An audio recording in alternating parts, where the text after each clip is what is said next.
Momentarily.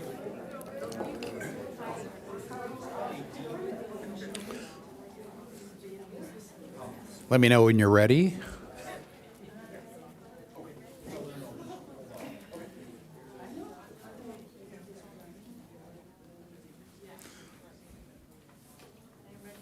Okay, we'll call this meeting to order. And first step, if the clerk will call the roll. As soon as it's unfrozen. I'm going to go ahead and I'll take the roll manually. Councilmember San Antonio? Present. Councilmember Schaefer is absent. Councilmember O'Hara? Present. Deputy Mayor Lyons is absent, and Mayor Ehlers. Here. Record will show that all members are present with the exception of Deputy Mayor Lyons and Councilmember Schaefer. Okay, if you can, please rise and join me in the Pledge of Allegiance. Ready? Begin. I pledge allegiance to the flag of the United States of America and to the republic for which it stands, one nation, under God, indivisible, with liberty and justice for all. Okay, the next item is special presentations, which we have none. And then that brings us to item 5, oral communications, which we have, I believe, 16. We have 16 at the moment. Okay, and we've got a fairly light agenda, so I think we'll go with the full 3 minutes. And actually, one of those is me. I'm exercising my right as a citizen to actually get up, and I'll do it from up here to save time. And I'm the first one, I believe. So tonight is our first council meeting of the month, and the first in 2 weeks, and I shall exercise my personal speaking rights to make a short 2-minute comment during oral comments. I will be commenting about a couple of unfortunate acts that have occurred in our city. First, I'd like to call for the Instagram social media post about the Community Resource Center comparing homeless people to rats to be withdrawn by its authors and supporters. This is inappropriate and reprehensible. It degrades people and does not help solve the problem. In fact, it results in diverting our collective attention away from the causes of homelessness. It discourages our focus and coordination on solving homelessness, and we need to address homelessness through things like our HOPE team outreach, law enforcement, humanitarian care of the individuals, and directly addressing their underlying problems. So please join me in discouraging and not participating in this reprehensible rhetoric. I should also note that the council supports the CRC and voted at our March 12th meeting to support CRC's full CDBG grant request.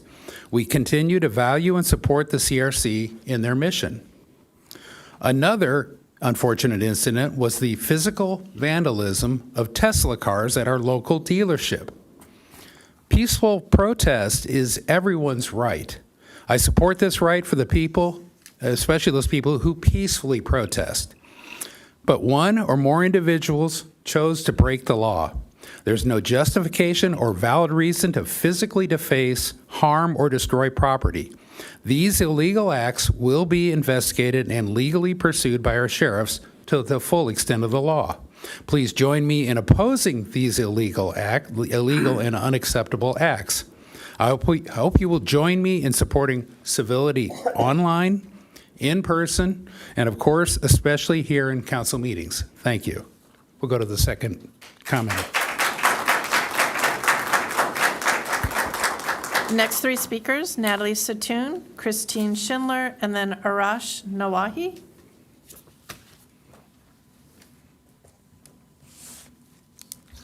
I have actually. Thank you. This one. And it's also the other one. Hi. Natalie Satoon Cardiff. Hello, Mayor and Council. First, thank you to Councilman O'Hara and Jennifer Campbell for walking Santa Fe with me and the design team with the city staff. Jim was able to see firsthand my concerns and noted some of his own. Councilman San Antonio has also reached out to schedule a walk, so thank you, Marco. Does this council, other than Jim, and more importantly, the public, know that in this $7 million project, not one penny was budgeted for even a slurry seal or asphalt during the project? Do you all know where Santa Fe is on the PCI index? Batter and Matt, with city staff, said that Santa Fe is at least 3 years out for new pavement. The former Planning Commission and Council failed to budget 1 penny for the road that's been torn up by installing the irrigation and concrete. Batter said that the condition of Santa Fe is slated one of the very best conditioned roads in the city. This is why I will be strongly opposing Tony Kranz writing any grant for this city. This failed design, including this sidewalk, this bike path on this sidewalk where the trash cans go, this failed design is going to cost hundreds of thousands of dollars to repair and no telling what in litigation when we're sued. The former leadership failed this city. Secondly, Encinitas constituents did not vote to keep the former mayor on board. We sent him packing as a one-term mayor because our voices were not heard. I'm very concerned about the agenda this week. If we see items calendared in the way that 12B was calendared, I am respectfully asking Councilman O'Hara, Schaefer, and San Antonio to consider taking over the agenda to carry out what was promised in your campaigns. Thank you.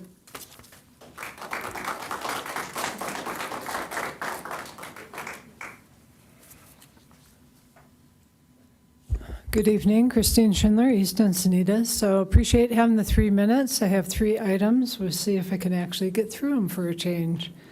So I want to acknowledge the dedication and the service that we've received from our Deputy Mayor, Joy Lyons. And I want to also acknowledge the dedication that she has to her family and the loss of her husband and the illness that he went through.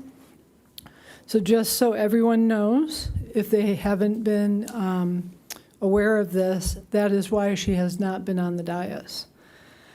I also want to, I always come up here and I talk about bikes, so you'd be shocked if I didn't. But this time I'm going to shift it and just talk about safer streets and slowing our roll. So creating safer streets, there's a lot of responsibility. It's drivers, it's riders, it's walkers, it's everybody. We all have a part in it. So I want to encourage everyone to be thoughtful, respectful, informed. There's been a lot of misunderstanding about Santa Fe. There's been a lot of misuse of Santa Fe during its construction period. So I just want us all to be thoughtful and slow our roll.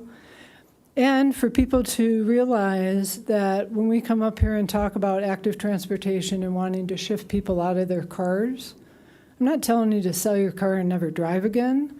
I do want you, as a car driver, to understand that if people are shifting to walking, biking, using transit, it helps you as a car driver. So that's one less car on the street, one less car you have to compete with in your congested areas, getting from East Encinitas to Moonlight Beach. It's good for many, many, many reasons. It's also one less parking place that you have to compete for. So I also wanted to let you know that we have a stakeholders group. It's been years now, talking about the Manchester El Camino Real corridor. We've seen a lot of improvements on that corridor. Better striping, bigger buffered bike lanes, some narrower travel lanes, some kind of reuse of the pavement. There's a lot of pavement out there. So I'm very excited. We have students here from Mira Costa College, San Alejo campus that have been part of that stakeholder group. They're going to speak to you next. I'm very proud of them. This is their first council meeting. And then just really quickly, we have a new program across Encinitas. We're trying to get people involved. It's called Street Stewards. It exists other places in San Diego. It's brand new here. Ask me about it, and hopefully you can volunteer. Thank you.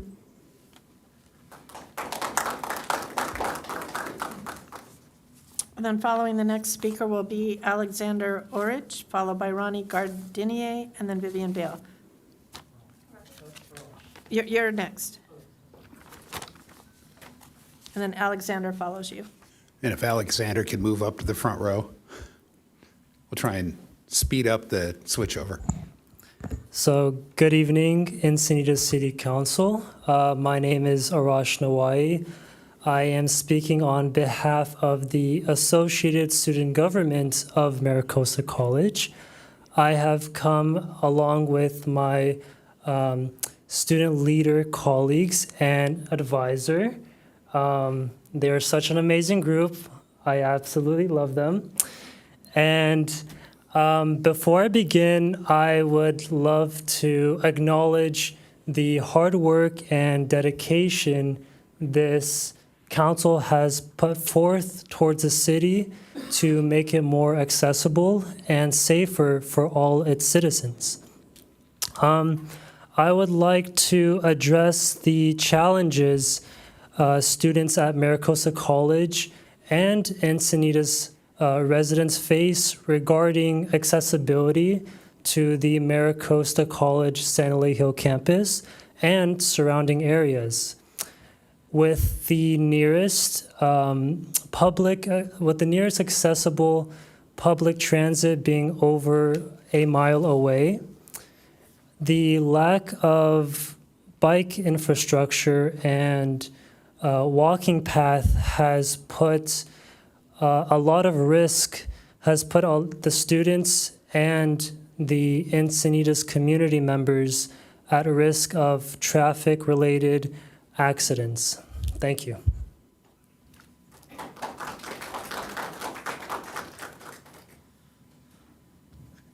Hello, my name is Alexander Ark. I'm also an undergraduate student at Maricosta College and a member of the Associated Student Government. And just to kind of complete my colleagues' thoughts, we feel that the current state of bike and pedestrian infrastructure nearby our campus runs contrary not only to the City of Encinitas' commitment of protecting life, property, and the environment, but also to the commitments put forth by our college to our students. Due to the high speeds along Manchester Avenue, we like to advocate for the implementation of a Class 1 bike path. We feel that significant improvements could be made to enhance the safety of this corridor for students and community members alike. And lastly, we just want to thank you for listening to our concerns, and we hope to have the opportunity to meet and continue this discussion in the future. Thank you. Thank you.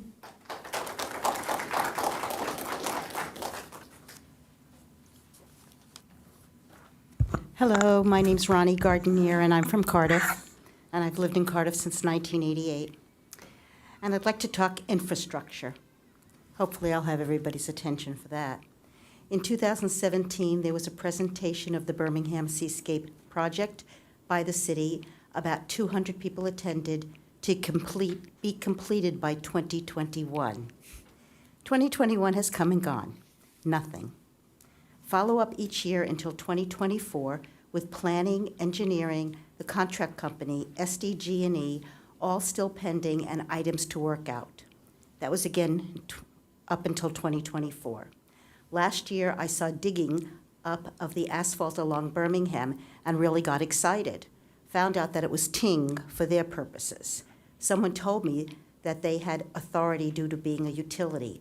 Why didn't the city combine the projects and use this opportunity to bury the overhead wires and, at that time, to coordinate with Ting? Couldn't the pending repavement and painting of stripes along Birmingham be combined with the Birmingham Streetscape project so to apply coordination and efficiency? On May 2nd, 2024, a year later, and on March 3, 2025, this year, I received an email from the principal engineer on the project that the project is currently complete with design and the permitting process, and the project is ready to be moved to the construction phase. The city currently is working to secure adequate funding for construction and undergrounding needed to complete construction. This project was not mentioned with the mayor's recent presentations. If we cannot get outside funding, then perhaps we need to move in the direction of self-funding. Given that Birmingham is a major thoroughfare into this community, it needs to be a priority. It is a basic infrastructure necessity. It has a huge fire safety and ADA issue. I've been told that there have been several local home fires that the fire department could not even get to adequately due to the poles and the wires. One family advised that a transformer exploded due to birds on the wires, causing electrical issues. Thank you for the opportunity to present this to you. I understand that Birmingham's streetscape project is not on the hot list, so I'm asking that it be put on the hot list to be implemented. My solution in 2020 on my solicitation in 2020 on Nextdoor had a response from 117 Cardiff residents responding favorably for this project to move forward. It has been 9 years since this was originally presented to us by the city. Please consider putting this project on the Let's Get It Done list, even if it requires city funds. Perhaps downsizing the project to only address infrastructure If you can needs- come Yeah. to a close here. I am. Last sentence. Perhaps downsizing the project to only address infrastructure needs, forget the beautification of the street, and just focus Thank on you. getting rid of the poles and wires. Thank you. Thank you all for listening. Yeah, and you understand oral comments, we can't respond. Oh, Next- no, I know. Next speaker is Vivian Vale, followed by Susan Turney, Bernadette Dillon, and then Dave Dean. Good evening, council and mayor. Vivian Vale, New Encinitas resident. As the council solidifies its strategic plan goals for fiscal year 2025-26, I am hoping that goal number 2, maintain and improve city services and infrastructure, also includes process improvements of poor-performing departments, specifically in the area of code compliance and enforcement. I say this due to the recent current events involving the Bobby Riggs Pickleball and Sugar Sweet Farm facilities operating for years with the city's knowledge in some form of noncompliance. The Code Compliance Department warrants a deep dive of efficiency and metrics on how it is run. I raise this as the next glaring noncompliance issue that will come to a head will be code enforcement with respect to unpermitted short-term vacation rentals, STVRs. My neighborhood's experience with regard to code enforcement on this issue has been frustrating at best. We've all but given up trying to get STVRs operating in our neighborhood properly permitted. In one case, we've been trying since May of 2023 and with no corrective action from code compliance. Slide 2, please. How is it that a local business, Fox Point Farms, can advertise on their website an unpermitted STVR? What role does code enforcement play in enforcing code? I understand that the city pays a company to help identify these units. Are they still on our payroll? I would think that a city whose prior administration wanted to burden its residents with a sales tax increase would first look within for efficiencies, and in this case, low-hanging fruit in the form of tot revenue by allowing unpermitted STVRs to continue to operate. Slide 4, please. The city, according to its website, has not updated its STVR count of 478 since April of 2022. According to Airbnb, there are more than 1,000 units operating in Encinitas. The lost revenue runs into the millions annually. Using an estimate of 522 unpermitted units, the lost business license taxes alone are upwards of $250,000. These numbers do not include listings in VRBO or HomeAway, 2 other sources for vacation rentals. What process is in place to monitor, ensure that existing STVRs are paying their quarterly tot? Are there metrics to show code enforcement response to resident complaints of unpermitted operations?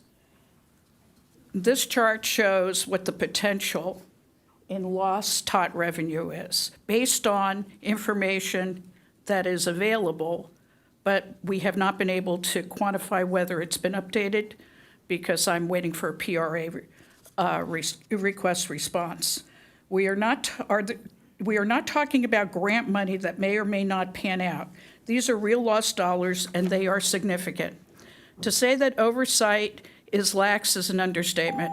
I hope that this council agrees and adds STVR compliance overhaul as an area of improvement. Thank you. Next speaker is Bernadette Dillon, followed by Dave Dean, Maria Ardance, and then Jim Frost.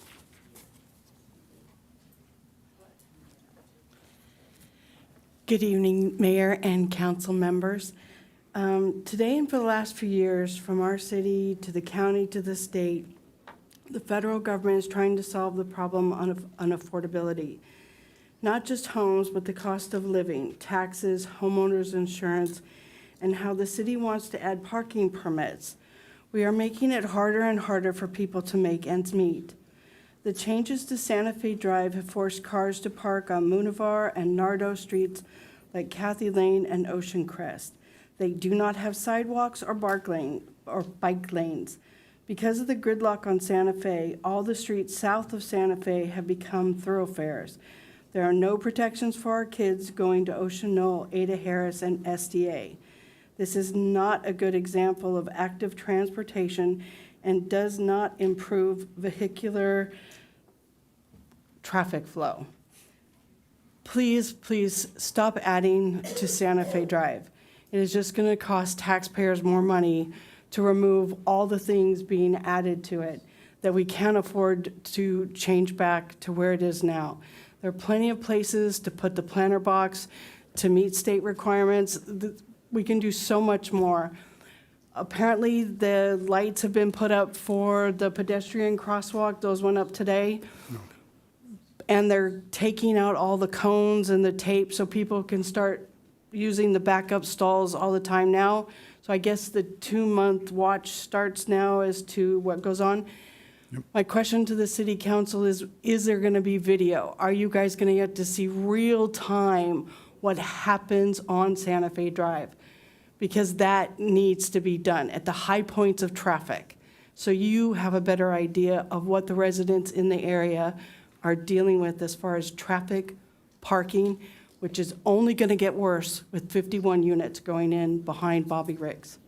Thank you.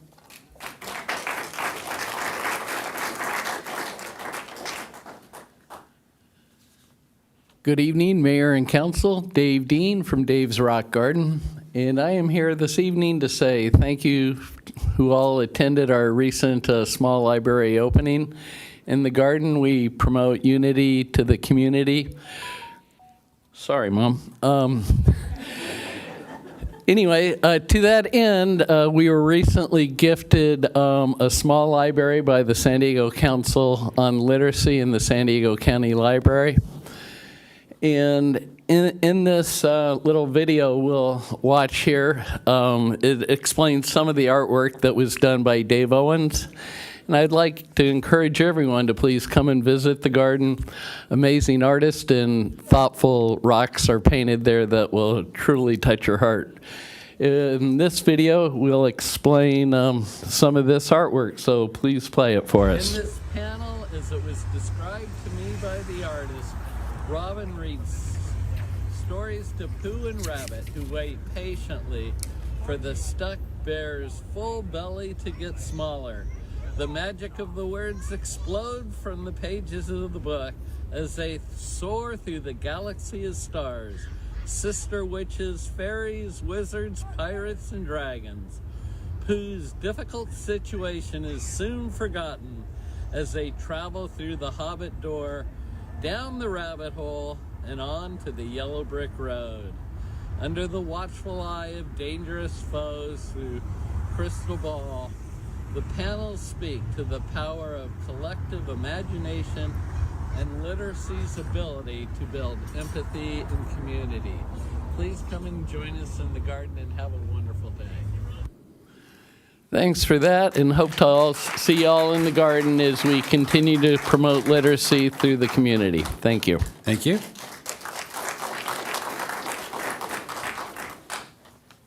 Maria? Following Maria Ardance is Jim Frost, Stella Lynch, and then Rochelle Collier.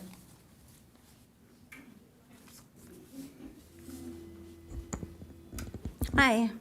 So there appears to be quite a debate in the town over the potential CRC expansion. No one is saying, at least in my opinion, that people are saying helping those in need is bad. And the CRC has been active in our community for quite some time. However, as you are all well aware, the negative impact to businesses and residents in Encinitas can't be ignored.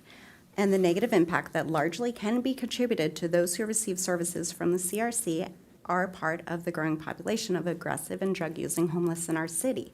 Personally, I almost never visit downtown Encinitas anymore. I'd rather spend my time and money in Carlsbad or other beach cities where I feel safer.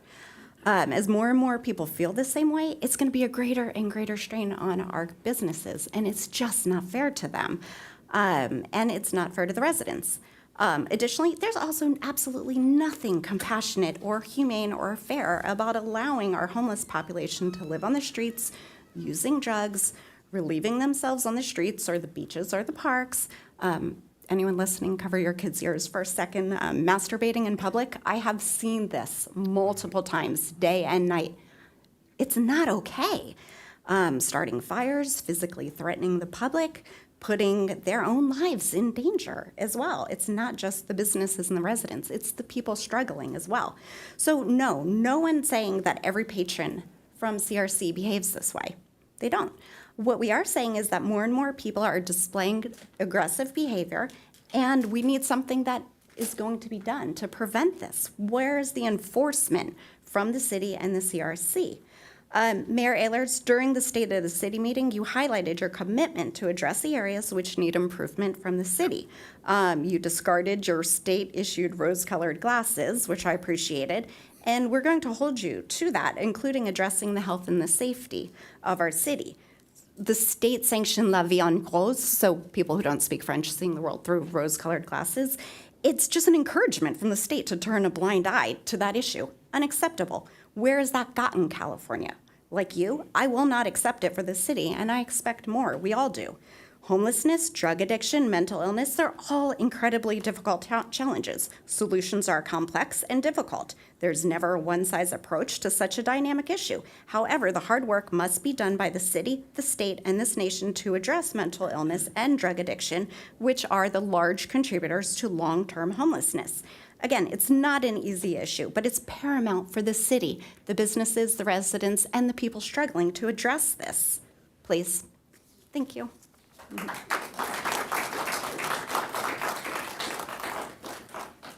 And if Stella could move up to the front too? Perfect.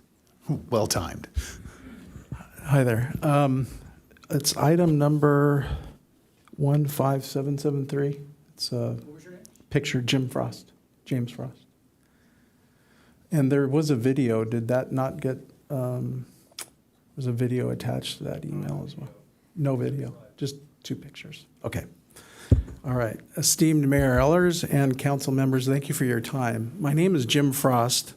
I'm a 40-year resident of Olivenhain. I live on Avenida Esperanza, which is off of Via del Cerrito and Encinitas Boulevard. We're very close to the Gray Star project, just a little bit west of that. And Via del Cerrito and Avenida Esperanza has about 40 residents on them, and we have one road to get in and out of. And we've been impacted by a large storm drain, 4 foot in diameter, that drains the easterly quadrant of Village Park. It's a 4 foot storm drain that opens up into a culvert onto our road easement and continues through several people's backyards. In addition to the potential of washing out our road and cutting off access for over 40 residences, it poses a public safety risk. The volume and speed of the water is so great at times that it overwhelms the drainage system. It overflows the road, and then that in turn floods about 3 or 4 houses. And this is on a regular basis every time we get a fairly sizable rain event.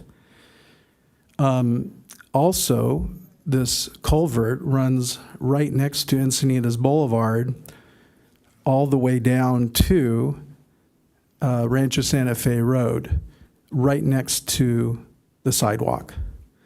Gray Star is building a $120 million project. It's 7 stories tall, the parking garage part. It is a lot of infrastructure. My concern is that many kids may be walking to Parkdale from this affordable housing project. during a rain event. The water is traveling down, as you can see in this photo. It's about a 4-foot wide culvert, and that water is going about 40, 50 miles an hour. If somebody was to accidentally fall on that, they would be swept down the street to where it goes underneath Rancho Santa Fe Road. It's exposed. There's nothing that's stopping anybody from falling into it. And I just want to let you know I've I've emailed the city engineer 2 years ago in May, and a response that said they would look into the situation. And I've not heard back. And since then, we've had a couple rain events, but not worthy of this, what we're seeing here on the video. Anyway, a plan needs to be addressed to upgrade the stormwater system to have it flow underground. Thank you for your time. And the one thing I can do is refer you to make sure you leave your contact information, and staff will get back to you. Okay, So- great. Thank you. We got it. Okay, great. I'm part two of this. That's actually my property that you saw in the last slide. We walk it regularly. We've actually had fun damming it, doing all kinds of things, watering our trees with it temporarily. But it is actually really serious, and we have pets. We don't have kids. The pets would be gone. I mean, the speed that this water goes through is incredible. But the city comes in and maintains it, the weeds. Every once in a while, they take the weeds out, but they don't maintain the culvert, and it's failing. I mean, there are cracks all over that culvert.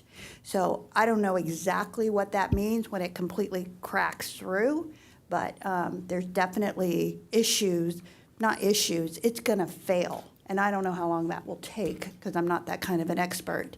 But Jim is absolutely right. When we first moved there, the water went over our street, and we couldn't even, nobody could get out. It collapsed, the pipe collapsed underneath it, and nobody could get out. It was kind of crazy. So it's a serious issue that we need to address, and especially with all these kids that are going to be moving into that large project.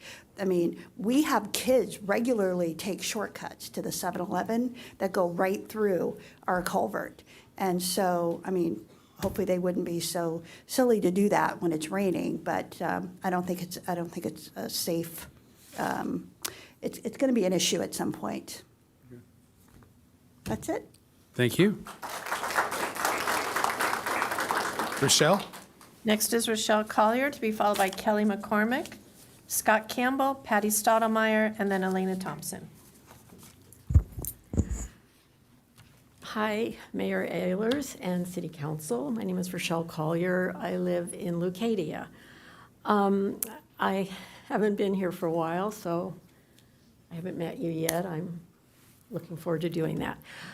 I'm here tonight because while I was in Hawaii on vacation, I was reading the local section of the UT because I can't read the regular part anymore.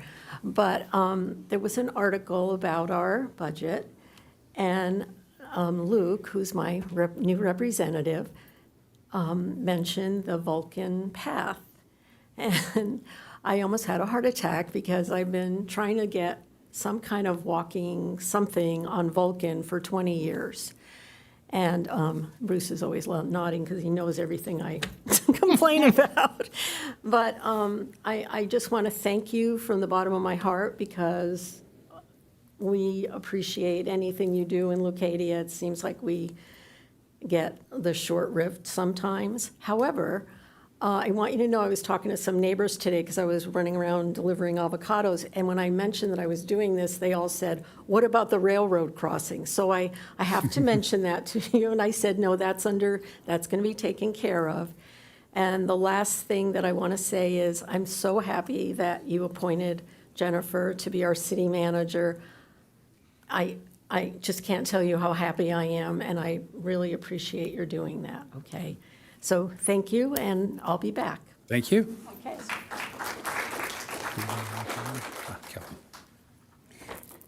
Good evening, I'm Kelly McCormick. I'm with San Diego Alliance for Drug-Free Youth. First, I would like to thank the Sheriff's Department and the city for their work regarding the smoke and vape shop located near San Diego Academy. We appreciate all of your work to enforce the laws protecting our youth from potentially harmful and illegal products. Now I'd like to pivot a bit to the problem of impaired driving. AAA recently surveyed marijuana users about their behavior. 44% said they consumed marijuana multiple times per day. According to the AAA survey, consuming then driving was common. Nearly 85% said they drive the same day they consume marijuana, with more than half, 53%, saying they drive within an hour or less of using marijuana. Almost half believe that marijuana use had little effect on their driving ability. Beliefs and behaviors of this nature put all of us at risk. Marijuana negatively impacts attentiveness, perception of time and speed, and visual perception. It slows reaction time and impairs decision making.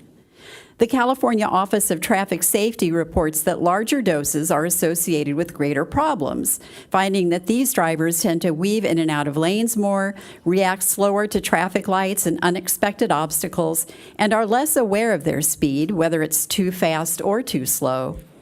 AAA recommends a multifaceted approach to combat impaired driving, utilizing public policy, enforcement, environmental strategies, and health information to improve public safety. Thank you for allowing me to share this information. Thank you.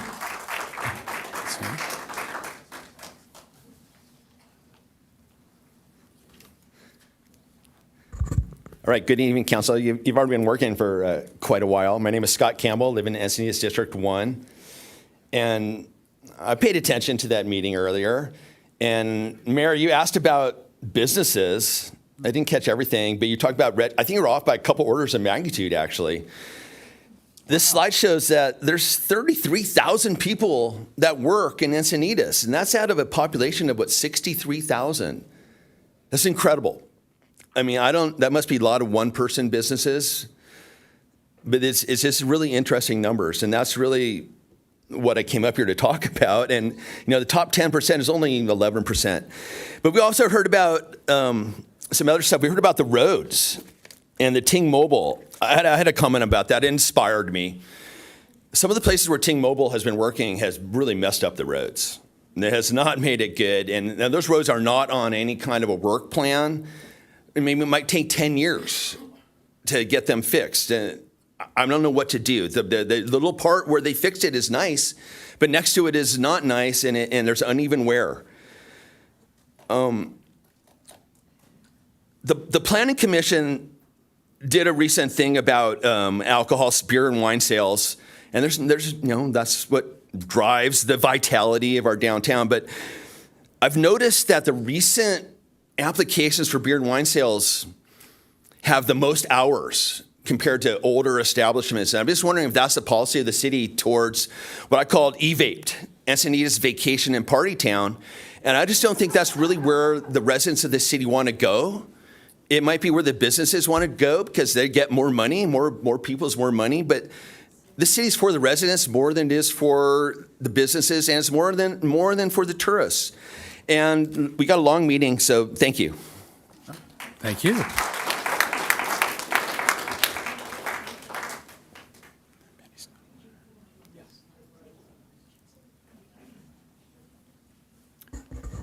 Mayor, Council. I'm just going to finish up what my friend didn't have time to do a couple of weeks ago. Okay, CO2, friend or foe? Shift the paradigm from save the earth to save humanity by Dr. Anna Russell. Carbon cycle. Carbon enters the atmosphere as CO2. CO2 is absorbed by green plants. Animals consume the plants, carbon into the system. Humans eat vegetables and meat, and they get the carbon. Human body, 18% carbon. Greenhouse gases. CO2, the carbon cycle is an important aspect of the survival of all life on Earth. Carbon is a building block necessary for life. Heat plays a crucial role in vegetable growth by influencing several physiological processes like germination, photosynthesis, nutrient uptake. Heat increases root activity, improving the absorption of water and essential nutrients, cell expansion, and cell growth. Oh, Dutch greenhouses. Why they enrich the atmosphere of their greenhouses with CO2. Enriching the atmosphere of greenhouse with CO2 maximizes plant photosynthesis, especially on sunny days. CO2 is vital as plants deplete it during growth. By adding the supplement CO2, growers boost yields, optimize temperature, and so greenhouse gases are crucial to keep our planet at a sustainable temperature for life. Without it, heat may be emitted and pass outwards. Maybe plants might have saved the Earth from a permanent ice age. For the growing population, we need more food, more CO2 in the atmosphere, and higher temperatures to increase photosynthesis for increased production of crops. Can net zero start an ice age? Well, maybe not directly, but accelerate it. Will Earth's natural cycles and greenhouse effects delay the onset of the next ice age? So Dr. Russell is saying, fight on greenhouse gas, stop fight on greenhouse gases. Also, I went to the Climate Action Plan workshop last night, and wow, the staff is doing a wonderful job, I thought. I was so grateful to be there. And they're doing such a great job that I don't think they need that outside energy policy center of the USD law school, but that's for another time, I guess. Thank you so much. Final speakers, Elena Thompson, followed by Karen Caden.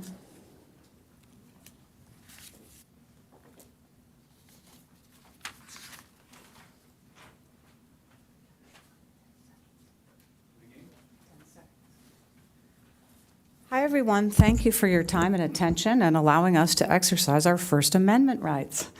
I wanted to just show you on the subject of homelessness, Mayor Ehlers, you saw this same thing, someone peeing downtown, and this was today. There's urine on the bottom of the wall, and my friend walked by this man with his pants down, and that's his sleeping bag in the background. So the main thing is that I want to try to convey is I was a volunteer on one of the Main Street associations of this town for 10 years, and our whole aim was to try to make a business-friendly environment on our main street, the 101, just like the Chamber does on El Camino Real. And we do that by supporting our businesses and supporting the surrounding residents in the business area. And this kind of business does not work. In fact, we've seen that this proliferation of these individuals who don't get help and have cities that enable this behavior basically creates a failing city. We've seen that example in Seattle, in Portland, in San Francisco, even in Santa Barbara, where I used to live.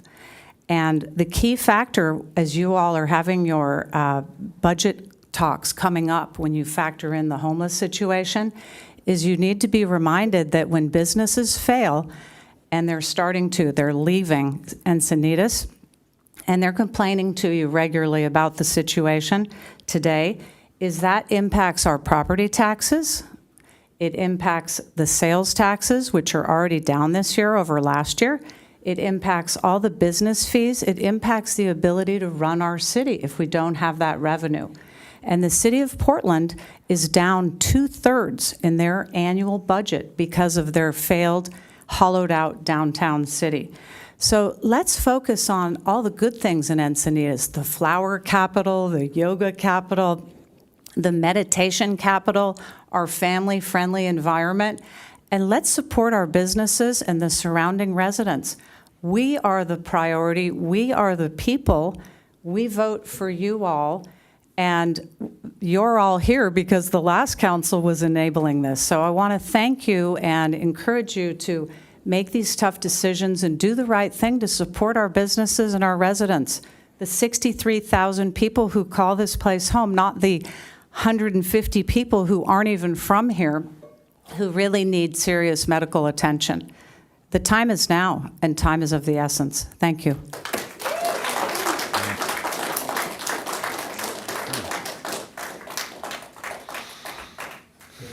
Good evening, Mayor, Jim and Marco. Marcos, how are you guys doing? Thank you for giving us the opportunity to speak. I wasn't going to speak at this moment, but regards to green, local control, your general plan says 30 trees per acre with these high-density housing element projects that are going in. Plenty of the directors of these housing elements are not, the Planning Commission is not pushing the 30 trees per acre, and I think that I wish you guys would recommend, and actually not recommend, advise them to follow the general plan and get those 30 trees per acre. Fox Point, I can name all the 15 other developments, but I don't see hardly any trees on Fox Point. Thank you. Okay. That concludes public speakers. Okay, thank you. And item 6 is report from closed session, which we did not have any. Item 7, changes to the agenda, which we do have some, and I'll let the clerk Yes. explain. So I am going to go through, we did amend the agenda, so items 10A and 10B were removed from the agenda. They'll be rescheduled. We added item 12B, and then tonight's changes are item 8F has been removed by staff and will be placed on a future agenda. And then since item 12A is related to consent item 8E, we'll be hearing those items together, and so 8E will be removed from the consent calendar. And then moving to the consent calendar, in addition to 8E being removed, 8D is also removed. 8B. And was that pulled by the public? That was removed by the public. Okay. And with the remaining 8A, 8C, and 8D, I'll either entertain a motion or let me know if you want to pull one. Hold on.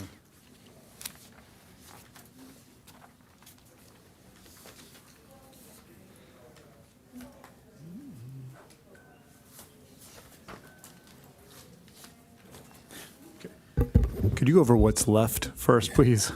8A, 8B, 8C. Okay.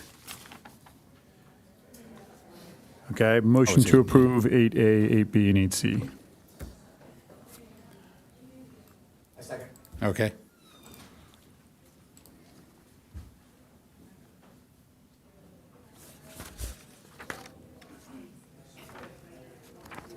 Councilmember O'Hara? Oh. Motion carries unanimously with Councilmember Schaefer and Deputy Mayor Lyons absent. That takes us to the first item is 8D. Okay. And that was removed by members of the public, Sheila Cameron and Karen Caden. And would you like a staff report on that? No. Karen? Okay.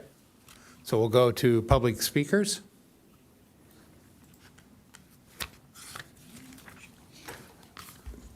Sheila Cameron, Leucadia. Mayor Ehlers and council members. I guess Schaefer hasn't got back from the land down under yet, but we'll miss him. Okay, I've requested several times to have the sidewalk and twinkling lights put around the stop sign where Plato and Cotter come together in Leucadia. That is part of the safe route to school, to Capri School. An engineering staff person did contact me, and we walked along the route from Cotter to Capri School. I don't understand how the critical corner is being ignored. We have several children in our neighborhood who attend Capri. A reminder, too, that 134 homes on Piraeus Avenue are soon going to be adding both cars and pedestrians to this corner. Parents, in their rush to drive children to Capri School, run through that stop sign often. Recently, a sheriff's deputy sitting there one morning wrote 3 tickets to parents for running that stop sign. He'd have written more, but he was so busy writing those. Why is this intersection not on the list of the safe routes to school? This is a majorly traveled juncture every single day by cars, particularly with parents taking their children to school, and when the stop sign is ignored most often by those parents. Also regarding the Carter Street, Capri proposal. Carter is bifurcated and meets Capri in 2 different places. So it is confusing when you show images of Carter and Capri, even to me, and I've lived in the neighborhood for 45 years. So indicating north-south, east-west on your photos in the future might be helpful. I mean, come on, north-south, east-west, because it's hard to tell, and I had to study it for a little bit. I am grateful for this pedestrian crossing for the kids, because they come right through there all the time. But please, amend this list of safe routes to school to include the intersection of Plato and Carter Streets as soon as possible. Do not wait another year to take action on this critical intersection. It's all about safety, isn't it? So thank you very much.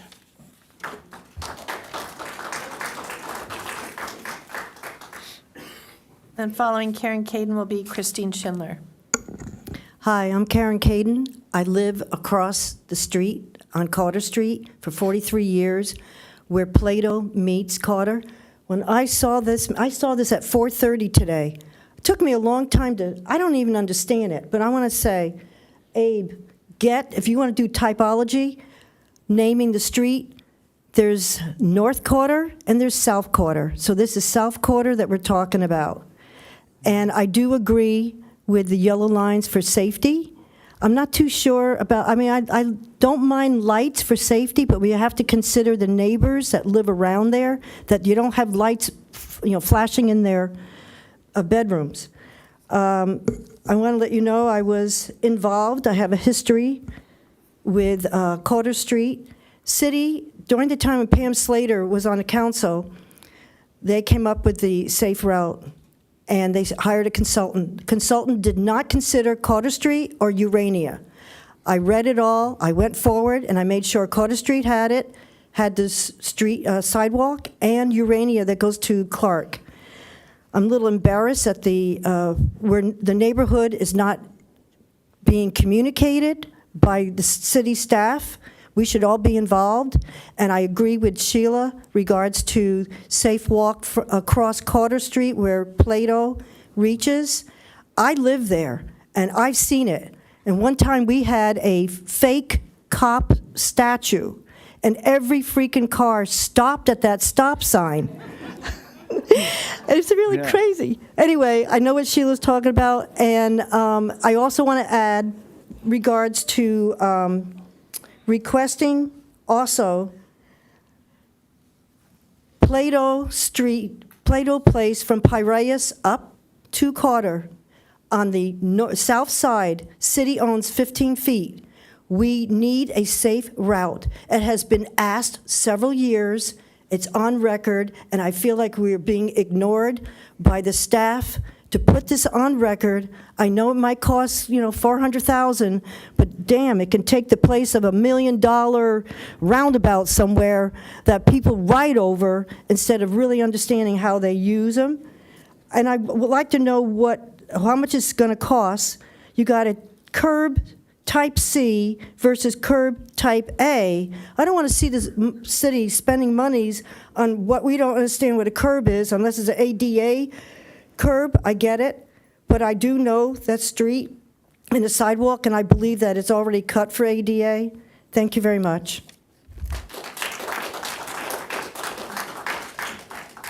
Was that it? Oh, well, sorry, Christine. Oh, got an extra one in there, huh? Yeah, so I didn't plan to speak, but they pulled it.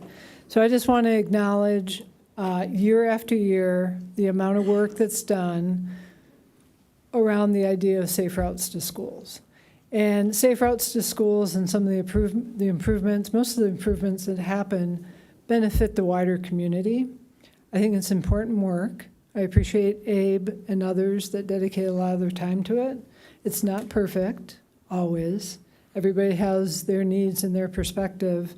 But I really want to congratulate staff for their continual push to make things better. We have other projects that are feeding into it, like the LPI project, that are going to make our streets safer, and I really appreciate that. And I guess what I would say is we've been doing 200K a year for a while. Why don't we put it up to 300K? Just a thought.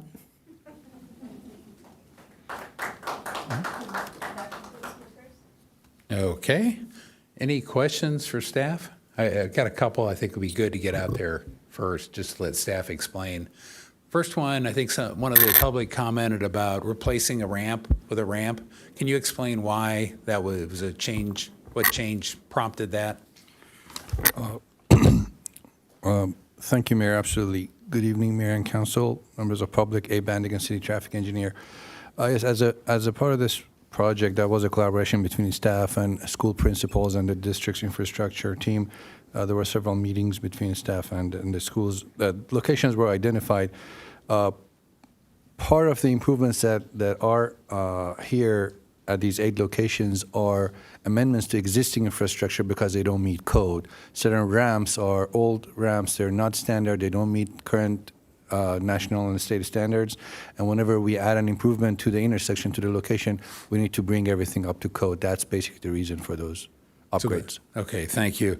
And then the budget, I think we talked about it in my briefing. It's actually almost 500,000 between the general mobility and safe routes. If you can comment on, this is what, 70,000? It's the final bit of this year's budget, but Correct. talk about the budget. Correct. As was mentioned, traffic has 2 separate accounts. One is a 300,000 account that we use to address our residents' concern. As you know, we have about 500 to 700 resident requests per year that staff evaluate, and then many of those coming to fruition with improvements on our city streets. Could be a rectangular flashing beacon somewhere, could be a curb color somewhere, could be a new sign somewhere. There are different improvements that 300,000. Speed cushions are implemented with those. There are a lot of different improvements in the city using that fund. And there's a separate 200,000 that annually we've been receiving from the city council to implement these kind of projects in the vicinity of the schools.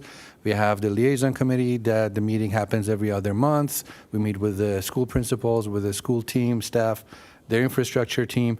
Potential projects are identified. The staff visit the schools, talk to the school team, and then identify these potential projects, and then the funding is used to improve. Okay, yeah, so it's not just 300 or 200, it's actually more. So, okay, those are my clarifications, and we can start deliberation. Anybody want to hop in?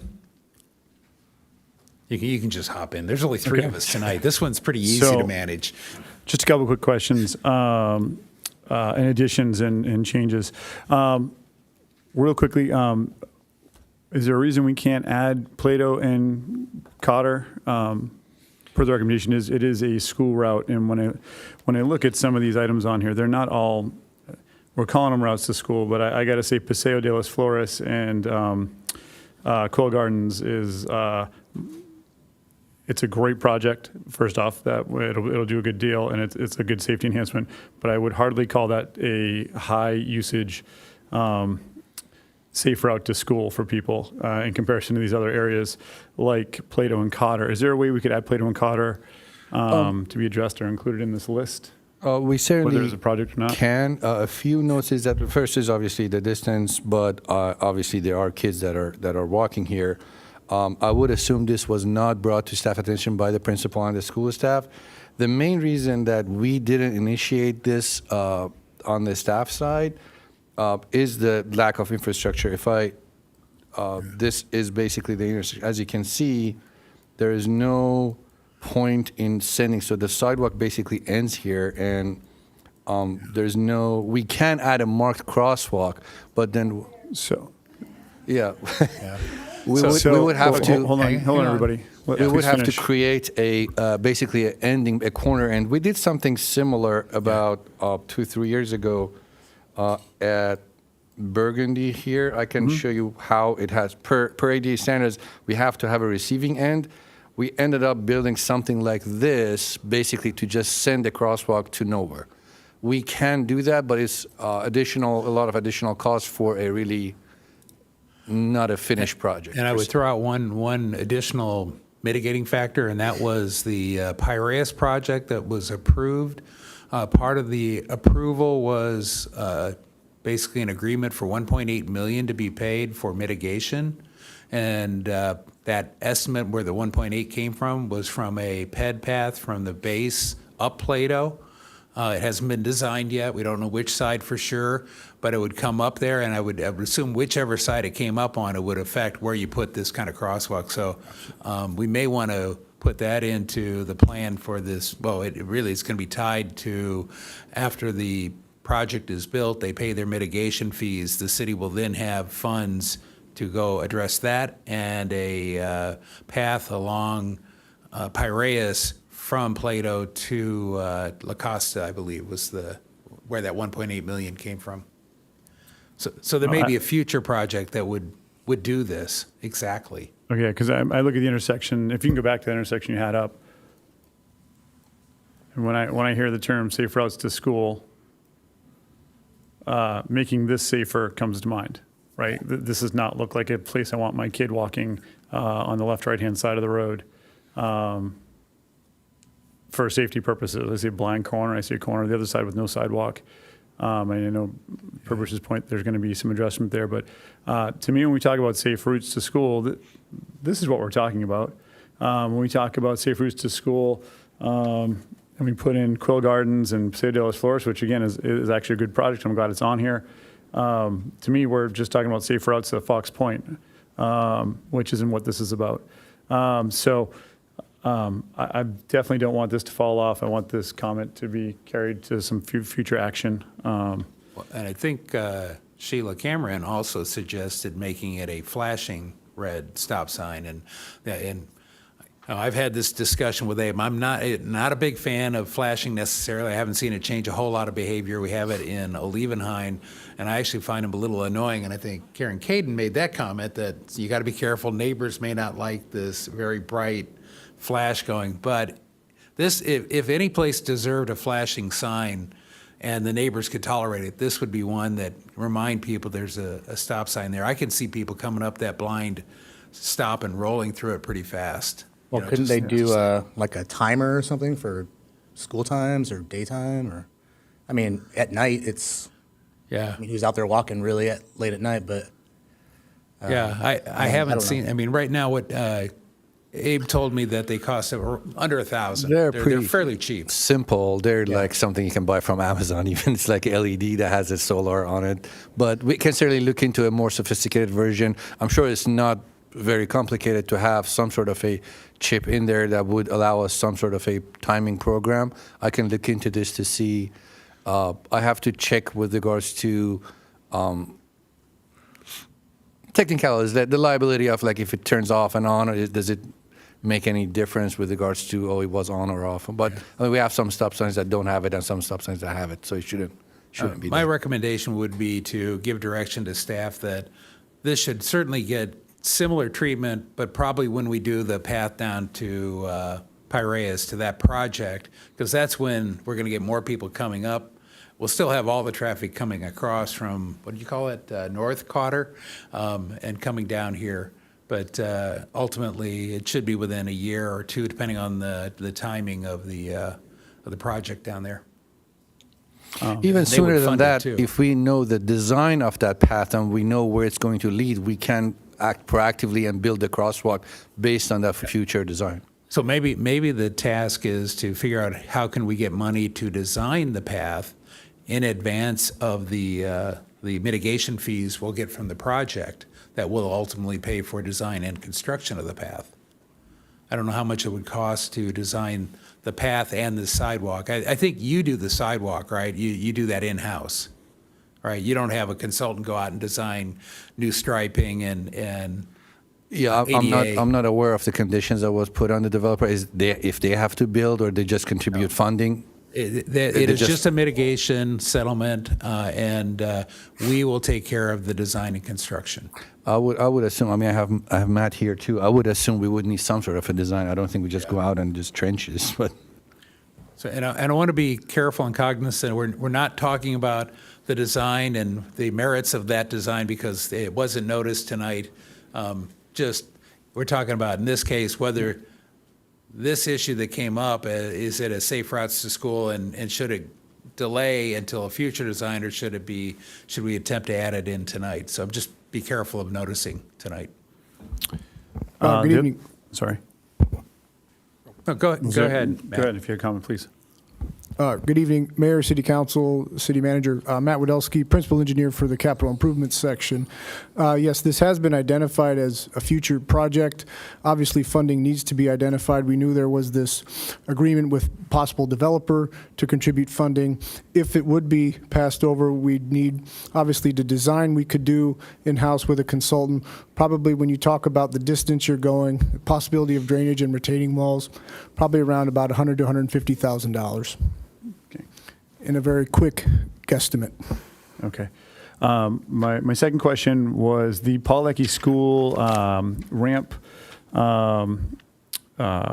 demolition, essentially of the existing curb ramp to create a curb.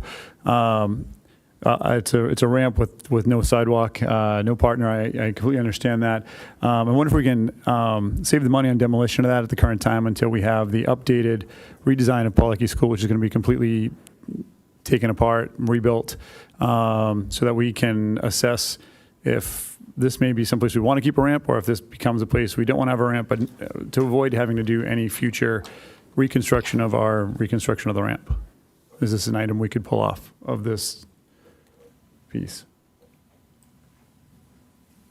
No, yeah, that's totally fine. Yeah, the reason that we removed it, as you said, it leads to nowhere. There's no crossing, and then it's on our right of way, so the school wouldn't touch it. But I get your point with regards to the change layout. Potential layout might make this somehow usable.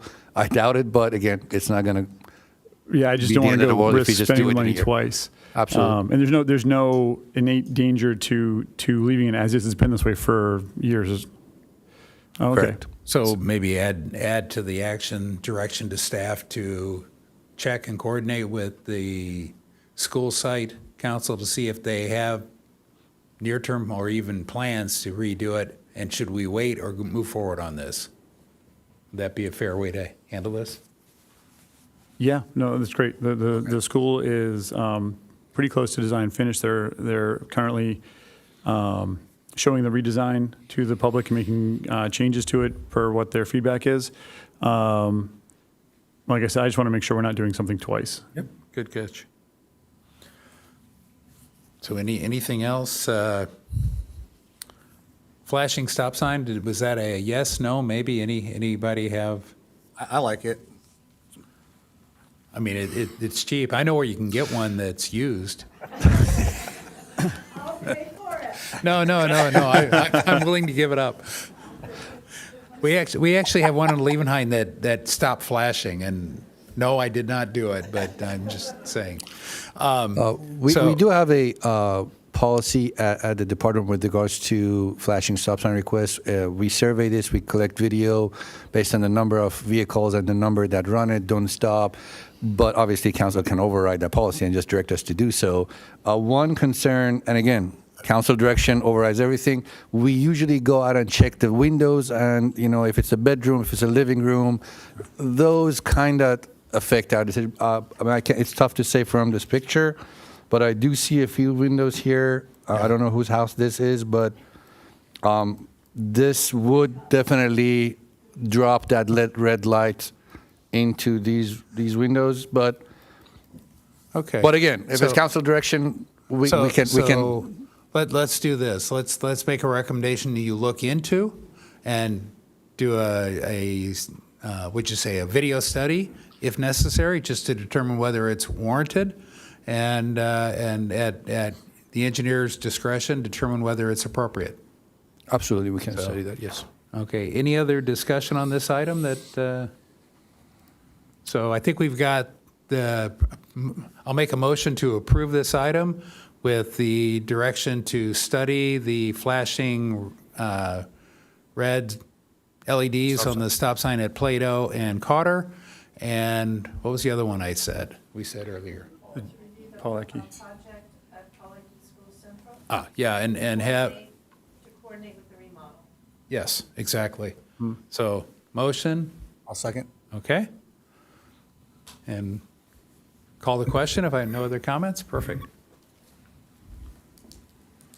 that motion does carry unanimously with Schaefer and Lyons absent. That takes us to item 8E, which again, I'll remind everyone, if you signed up to speak on 12A, you'll speak under this item as they'll be considered at the same time.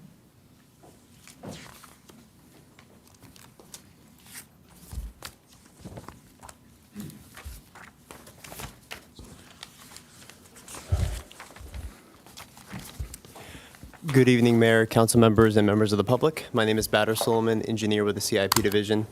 The item before you tonight is the contract award package for the fiscal year 24-25 pavement rehabilitation project. This project began design in late summer of 2024, and we received design approval in December 18th, 2024. We have since gone out for a construction advertisement and solicited bids, and staff has determined the lowest responsive bidder to be Quality Construction and Engineering. The recommended action tonight is to award the base bid, adult 1A and 2A, to the lowest responsive bidder in a total construction cost of $3.8 million. If awarded tonight, we will move into construction with construction slated in summer 2025. Thank you, and we're happy to answer any questions. Okay, any preliminary questions? Seeing none, we'll go to public speakers. How many public speakers do we have? We have 4 public speakers, and then just a reminder, council, these were all related to item 12A, but we're hearing them during item 8E. So Okay. those 4 speakers are Dee Chrisman, Rahul Deshpande, and Sheila Cameron, Ron Medak.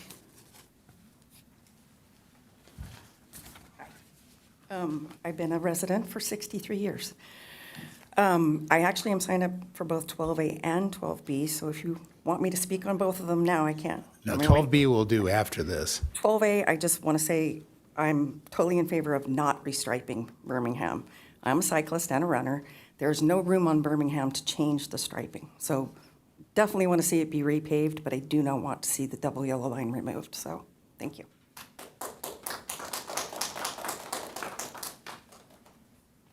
Mayor Ehlers and City Council, I'm Rahul Deshpande. I live in Cardiff. I'm speaking on behalf of Cardiff 101 Main Street's Board of Directors and the Cardiff Town Council Committee of Cardiff 101. First of all, thank you, Council Member O'Hara, for putting this important item, 12A, on the agenda for today. Birmingham, west of McKinnon, is a steep roadway with double yellow center line and relatively narrow lanes that nonetheless function adequately. It serves a diverse mix of users: passenger vehicles, delivery trucks, campers, fire engines, and 3 garbage trucks making stops in both directions every Friday. There are also pedestrians on the north side of the street where there is no sidewalk.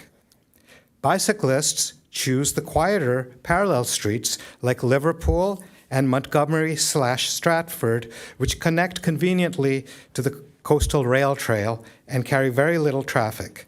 In my many years of Cardiff, I've always biked these side streets, never ever on Birmingham. The proposed eastbound bike lane would remove approximately 8 feet of roadway, about 4 feet from each side. This would dangerously narrow the space available for vehicles, increasing the risk for both drivers and cyclists. Vehicles need adequate room to safely maneuver and make turns, and the proposed restriping reconfiguration really would eliminate this critical margin. Moreover, Birmingham is a steep and challenging road for cyclists, especially going uphill. I'm concerned that drivers making turns will not see bikes climbing the grade until it's too late, especially during rush hour when the setting sun is directly in their eyes. This creates a hazardous conflict point. Designating a formal bike lane would also send the wrong message to cyclists and to navigation apps like Google Maps, which would interpret this as a safe and recommended route. But with Birmingham's heavy traffic and large service vehicles and steep incline, it's far, far, far from the safest choice. A far better solution is to promote the existing side streets like Liverpool and Montgomery, which already offer safer, low-traffic connections to the coastal rail trail without compromising safety for anyone. For these reasons, we support the agenda item to retain the current double yellow center line on Birmingham. We fully support dedicated bike infrastructure where it makes sense and improves safety, but Birmingham is not the right street for a bike lane. Safer, low-traffic alternatives already exist, and we believe promoting these routes better services both cyclists and drivers. Thank you. Thank you.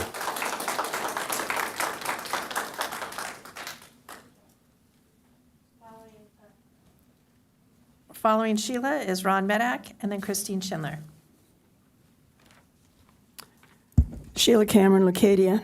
I'm walking this distance because I'm keeping track of my steps, and I'm not going to just come up here and not do it. Okay, one last word about 8D. Karen and I are volunteering to paint the stripes, and I'll gladly pay for the lights. And it's just on the right side corner, not on the left, and the guy on the left is a teacher with 2 kids who go to Capri.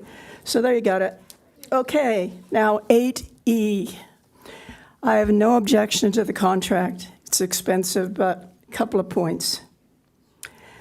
The list of planned projects includes several on Leucadia Boulevard, east of Quail Gardens Road, but not specifically anything on Leucadia Boulevard, west of Quail Gardens Road. Am I missing something? Or does 150 feet each side, east and west of Hermes, cover that? Please clarify that for me. I'd like to know. Number 2, I did not see the roundabout on Quail Gardens Drive, right outside the Botanical Gardens mentioned in this list, and I brought this up before 2 or 3 times. The roundabout is pitiful. It is 6-sided instead of round. It's very low. There are way too many ugly signs all over the place, and it is not enhanced with flowers, and it's right outside the Botanical Gardens. What the heck are we thinking of, really? Please tell me that there are plans in the works to improve this roundabout. I am not alone in my comments on this. You know, I don't come up here and just shoot off for nothing. I'm talking to other people all the time. They're talking to me. They forget I'm not on council anymore, but nonetheless, other citizens have talked to me about it a lot. I have brought it up to your attention at least 2, maybe 3 other times. Can you please add this Quail Gardens roundabout to this list, or at least consider fixing it in the not-too-distant future? It's disgusting, and I don't think, it aggravates people. Thank you.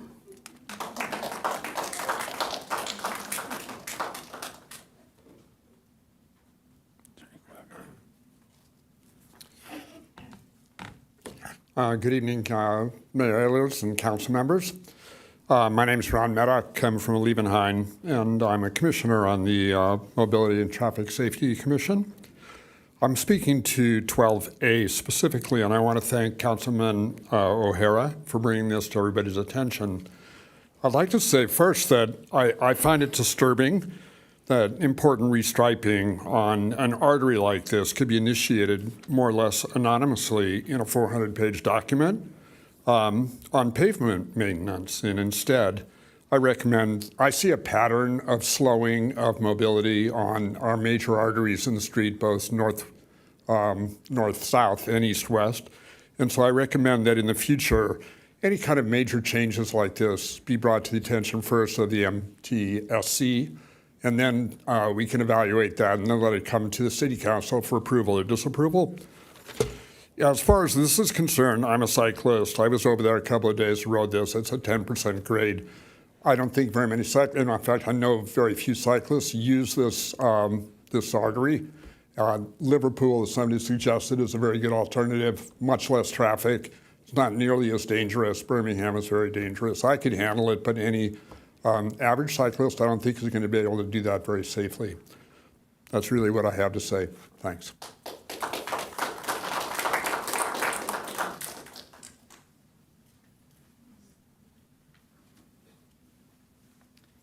So Christine Schindler, East Encinitas. So a couple of things, very random order. New pavement, good for safety. Love new pavement. New striping, improved striping, generally I love. But on this one, I just say leave it as is until the bigger project comes up. Put sharrows on it. I don't agree that no one rides it. I ride this road all the time. It's different on a bicycle. I drive it too. It's different with e-bikes in the mix. I agree that people can take different routes. Doesn't always mean that they will. It's east-west connection. Those are important in our city. So love the new pavement. I would suggest sharrows. It is too narrow currently. I think for a safe bike lane, it would be too narrow. So I do look for the bigger project to come, and the woman who spoke earlier about it being designed 9 years ago and what the heck's happening with Birmingham. I appreciate that Cardiff wants this to be improved. They want to underground the power lines. Darn it, I had another thought, but I forgot about it. Oh, so kudos to Sheila. I've come to many council meetings. She is interesting. I agree with her. I disagree with her. I appreciate her humor. And she looks at everything, and she talks to a lot of people. And she has longevity, and I appreciate that in an engaged resident. I do not necessarily agree with what she said about the Quail Gardens roundabout. Sure, it's ugly. It has signage, but it's functional. I'll say again what I've said before. People that I've talked to at Farm Lab used to hear squeaking brakes, collisions, crashes, yells, horns. They say they don't hear that anymore.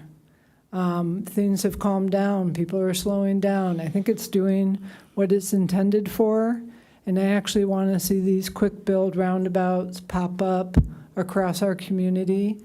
They're quicker to put in, they're cheaper, and I think they have a lot of benefits that maybe people look past because they're a bit of an eyesore at times. So if we can do some sort of public art or something safely, then that would be good.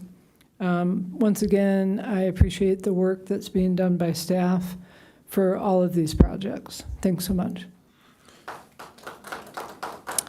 And then, Mayor, that concludes public speakers. We did have 3 individuals who are in support of the recommended action for 12A, and that is Kathleen Rooney, Natalie Satoon, and Bree Latif, but they did not wish to speak. Okay, thank you. And since this is partially part of it is your item, I'll give you the floor first. Sure. Couple of quick questions before I get to 12A. I had a question. How much are we left in CS 25A, pavement replacement fund, project fund, after we complete with the inclusion of the 2 extra projects? So with the recommended action, there will be about $150,000 in the CS 25A account. We are intending to pay the citywide pavement assessment with those funds, as well as potentially preserving the Birmingham panels digitally with those funds as well. Perfect, thank you. I know that's actually a really important project to the people who live in Cardiff, so, okay. Can I, and out of the 200 and the 300, is that one of the, which one was that? Was that general mobility or I'm sorry, that's a different one. Yeah. Okay.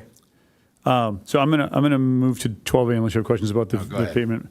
So I was really grateful that Cardiff Town Council and Cardiff 101 brought this to our attention, that this had been changed from what I think we all read as restriping to mean striping the same again, because when you do anything it's usually the same thing over and over again. When you rewatch a movie, it's the same movie. So I think we all kind of thought that that's kind of what we're doing, and it's a long document, and I think the public probably thought that, so I'm really appreciative that we have residents who are aware and come up and explain these things and point them out to us so that we can take a good look at it. I echo Rahul Deshpande's comments and Cardiff Town Council's comments. Having ridden over there, lived in Cardiff for almost 15 years. I rode that hill once up. I rode about 450 miles a week for 10 plus years. I had the fastest time at the World Championships on the in triathlon, so fairly competent rider, and I rode it once because it was scary, and I was never going to do it again. So when you go up what's a 10% grade or more, you have to do what's called cutting the incline. So you cross-cut the incline because the average cyclist can't produce the wattage to go up that hill. So they have to zigzag. When you add a bike lane and you put most people in this room on there, they're going to have to zigzag. Once they start zigzagging, they're going to hit that traffic out of that 4 and 6 foot bike lane really quickly.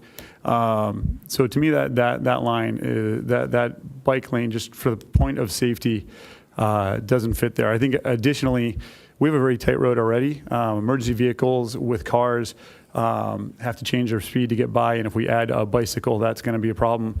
If we circle back to that slow traveling cyclist up the hill, I do agree you are looking at the possibility of what we've seen in other areas on bicycles where corners haven't been taken right. We're looking at right-hand hook options on the street plenty where people are looking at the cars, traffic's headlights coming at them, and the slow bicycle gets lost and run over.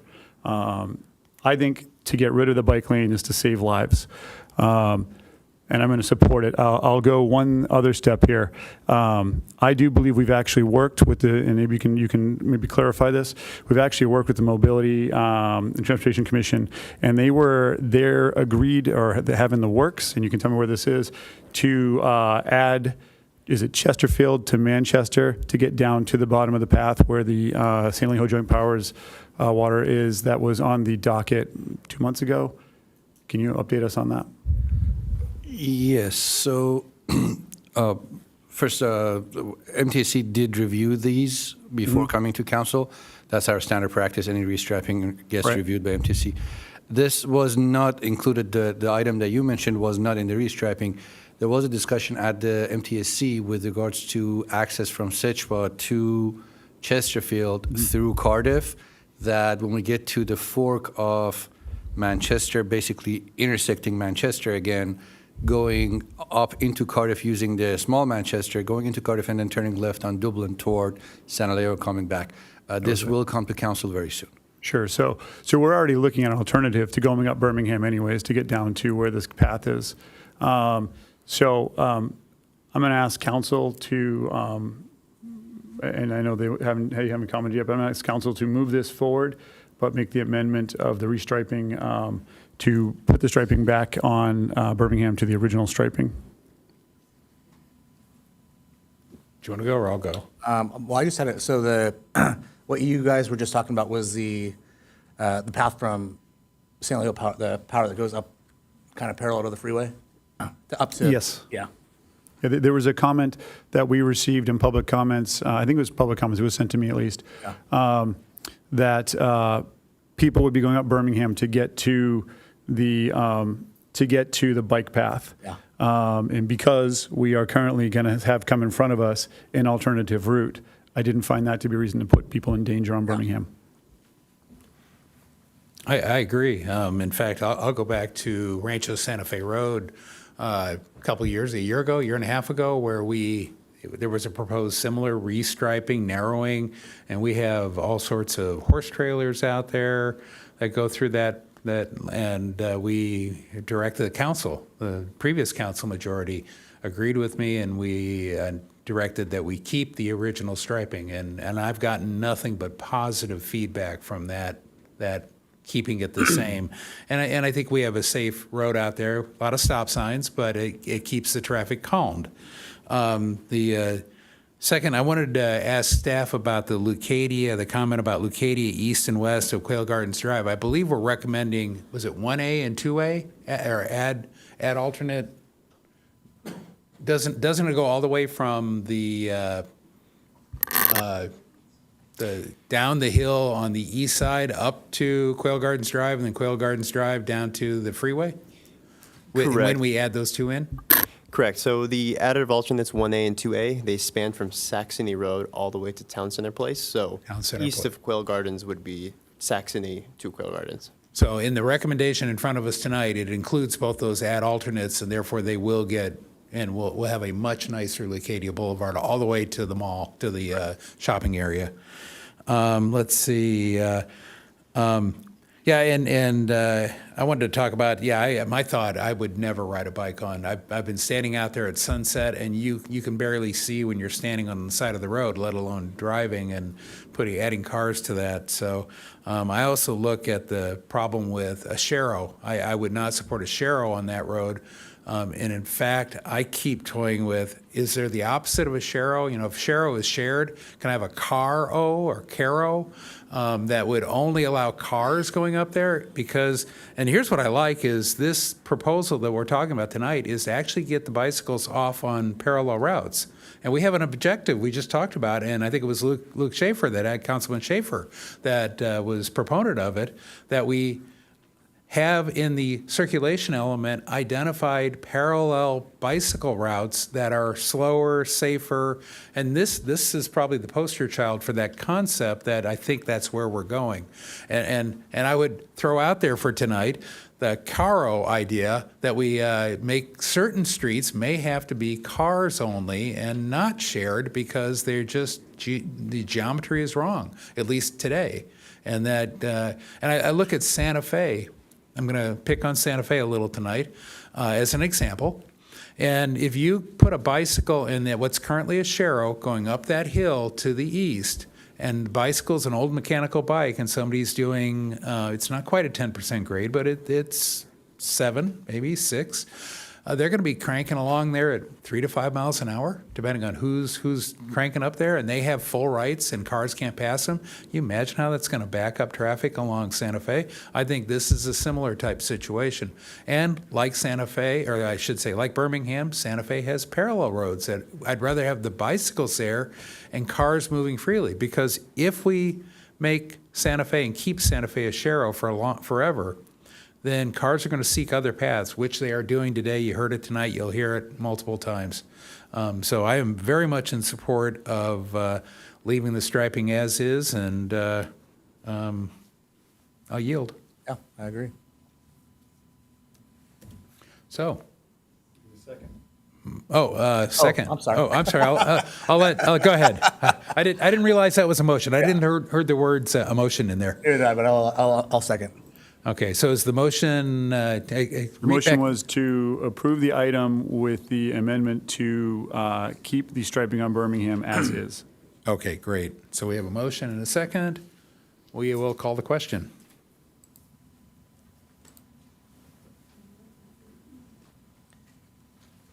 And And that motion carries unanimously. and if I can take a moment to thank the residents for bringing that to our attention. Yeah. Appreciate that. Okay, now we will move on to, I guess, 12B now, correct? 10C. Oh, I'm sorry, 10C. I'm trying to skip one. Sorry, Abe.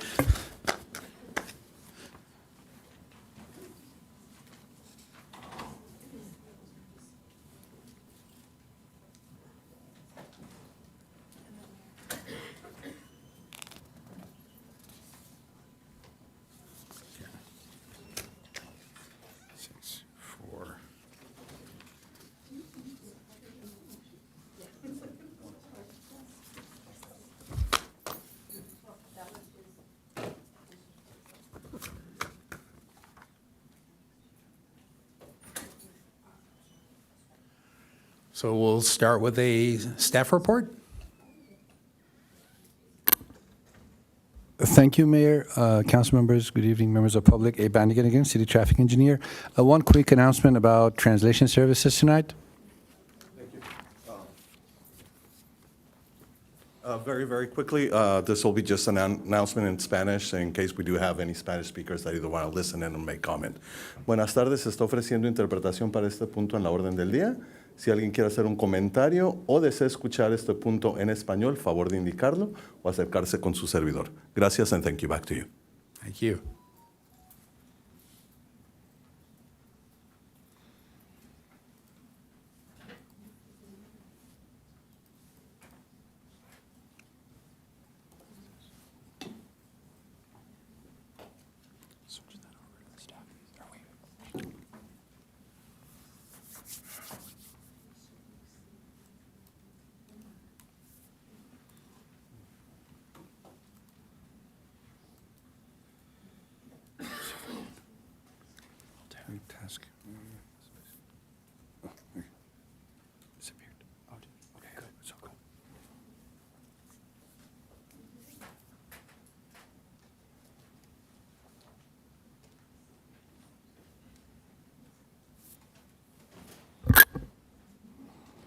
All right, sorry for the...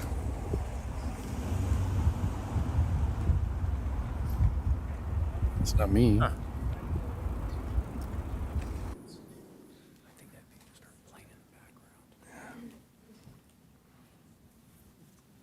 We need the old sign that says we're having technical difficulties, if those of us old enough to remember on TV. Is that one? Yeah. No. Yeah. Yeah.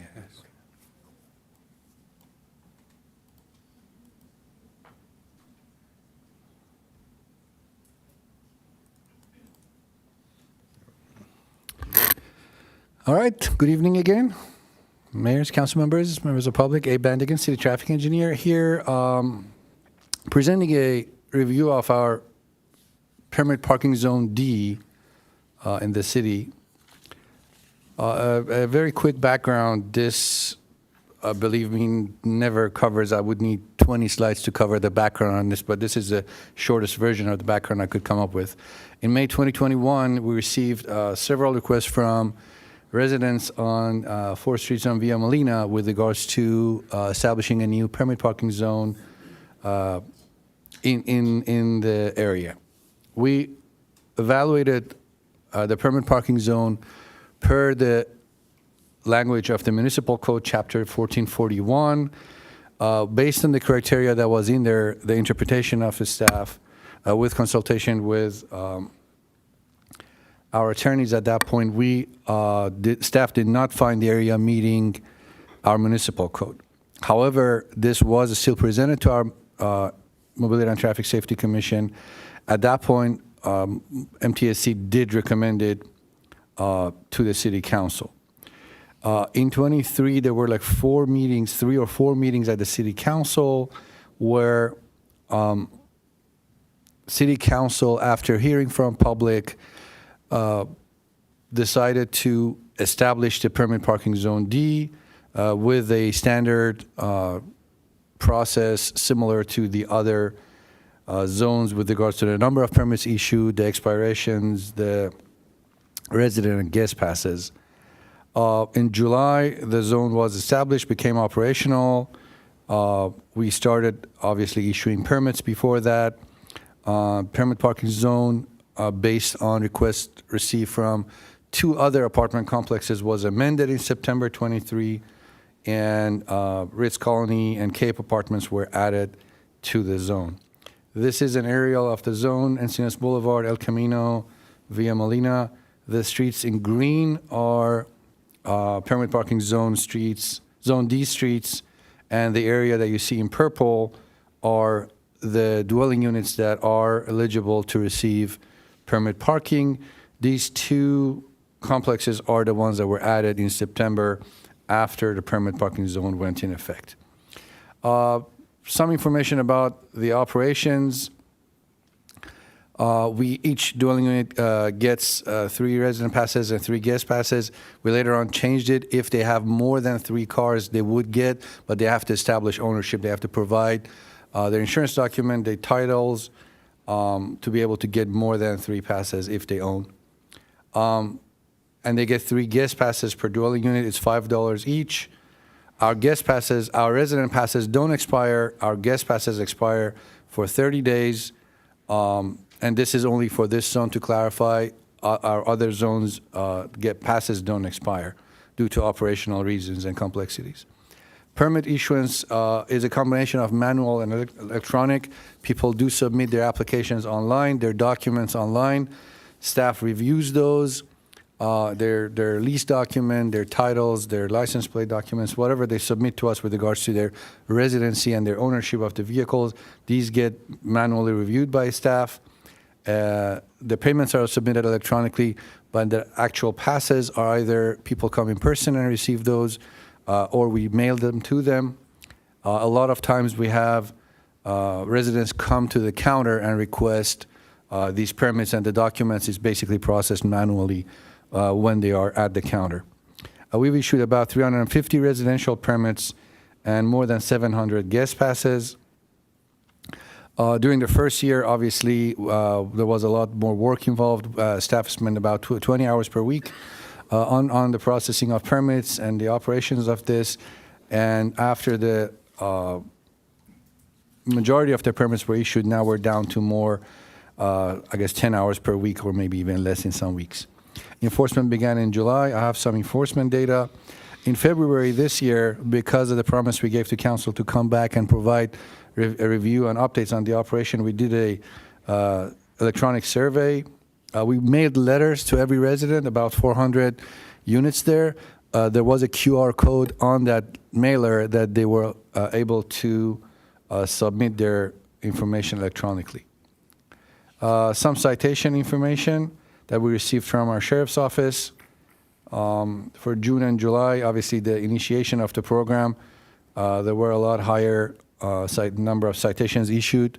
A lot of people didn't still have their permits, didn't know about the program, although we did like rounds of notification. And then we didn't have as many tickets. And then it went up in November and December again. Some survey results. The questionnaire was, as mentioned, mailed, and people could, not the questionnaire, but the QR code for the questionnaire. We received a mixed response. We had all ranges of the spectrum in there. As you can see here, this is the overall effectiveness of the zone. We have some saying it's very effective, some saying somewhat effective, and we also have some saying it's very ineffective and some saying somewhat ineffective. Overall, the number of effective, very effective, and somewhat effectives are more than ineffective, so I do consider this positive feedback. For overall, it's not a very, very positive feedback per se. Has the introduction improved the availability of parking? This is our language of our Muni code. It's based on availability of the way it's written right now. It's about availability of parking. Has it made it easier to find parking? As you can see, it has not changed, got the highest number of responses. The main reason for that is that was the reason that the staff did not recommend it in the beginning based on our municipal code, because parking is pretty much always available. The parking supply and demand is not the issue here. The issue that council decided to establish this was other non-parking supply demand issues. Has the new zone increased accessibility to parking? Again, very similar. We see a little bit positive response on this one. Somewhat is higher than the other one, but the majority is somewhat and no change. Which aspect do you think is improved the most? Public safety, parking accessibility, aesthetic improvement, and no change. Again, as you can see, no change got the highest score, but the other ones did get some. The process of the guest pass was something that we receive a lot of feedback from public. Majority are negative. They do not like this process for various reasons that we can discuss a little bit more. Main reason is the process that they have to do it every time they have a guest. These guest passes do expire after 30 days. There was reasons for this. Council amended this because of various concerns that council heard from the residents. But at the same time, we are getting complaints about why do we have to go through this process every 30 days. As you can see, there are, the level of dissatisfaction is higher. Neutral and dissatisfaction is higher than satisfaction. Similar question, process aside, has this guest pass made it easier for guests to park? As you can see again, either not made a difference or made it more difficult. I don't think it's made it more difficult is more regarding, I guess, the application process. It's not about limiting the availability of parking, but the interpretation, I guess, of the question was it is now tougher to get a guest pass. Reducing non-resident parking, has it been effective? So the way this was interpreted by staff when this was reviewed was that if somebody lives in the area, not necessarily on the street that they park, they are still considered a resident of the permit parking zone. But this question, I would assume, was interpreted by the majority of the resident as non-resident, meaning somebody who doesn't live by the curb, parking by the curb. The majority of the residents of the resort, which is the apartment complex there, do still get pass and park on the residential streets adjacent to it. These are considered as non-residents by many of the residents who responded to the questionnaire.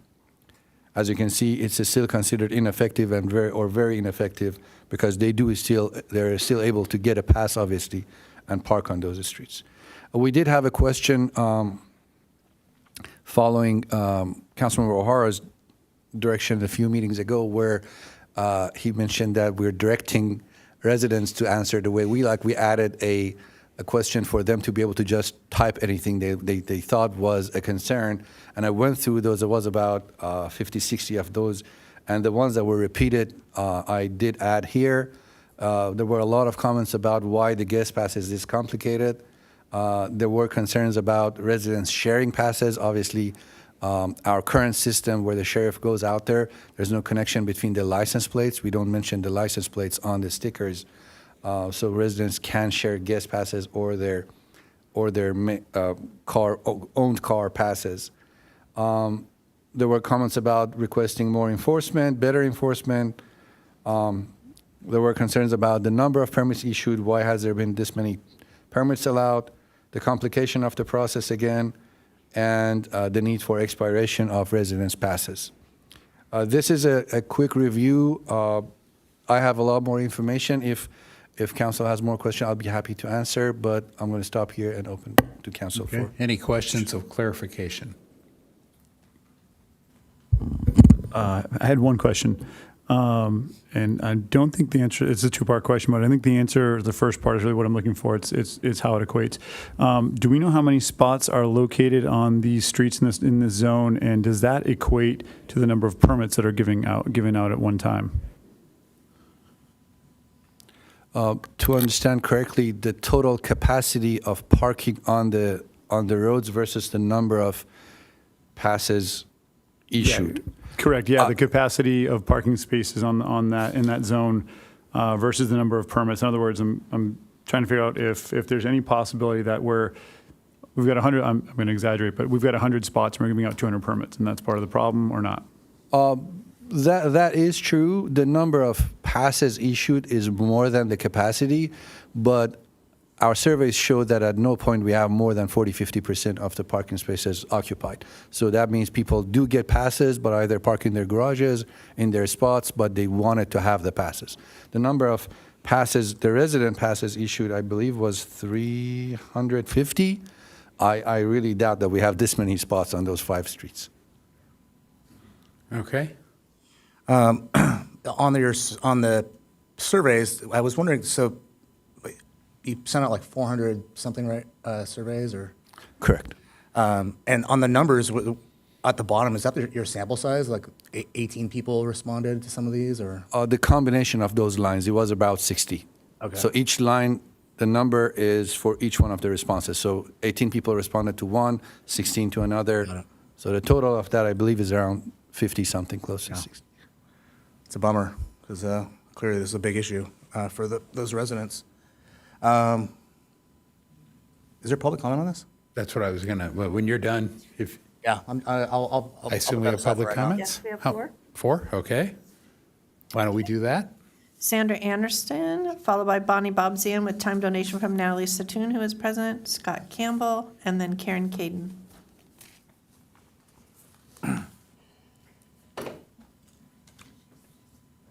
Oh, do you have my slides? Oh, I have slides. Sandra Anderson is my name.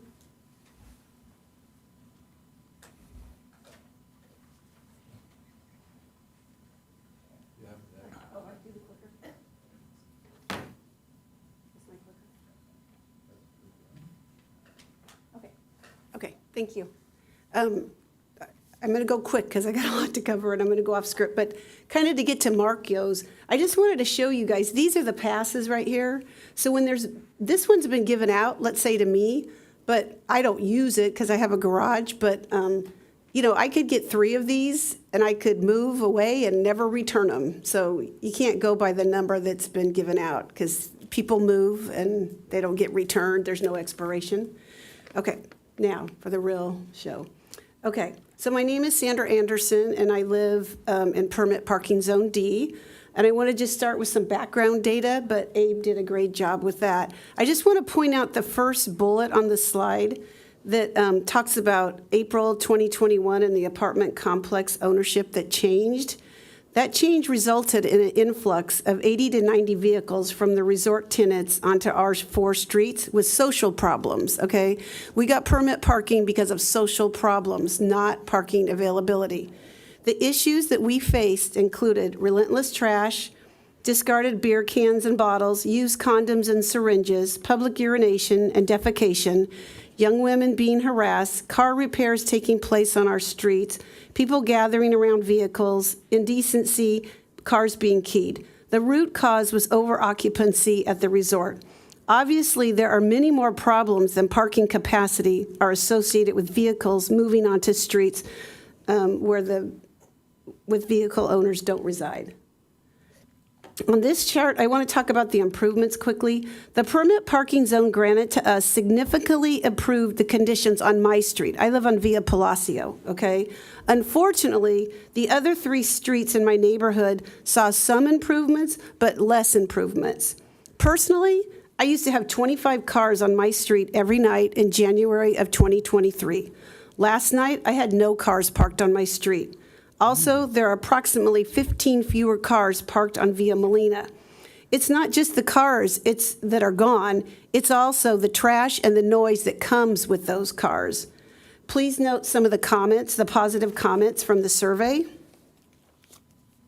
The next thing I want to talk about is new code was desired to be more effective in handling parking problems in several ways. The first way, the residents of the newly established Zone D researched over 20 California cities.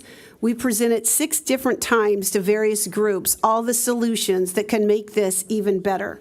The second way, the city hired a consulting firm called Dixon in November of 2023. And they are updating the code and allowing for better management that'll hopefully help all the housing development that's continuing to come and that's going to stress all the surrounding neighborhoods just like ours.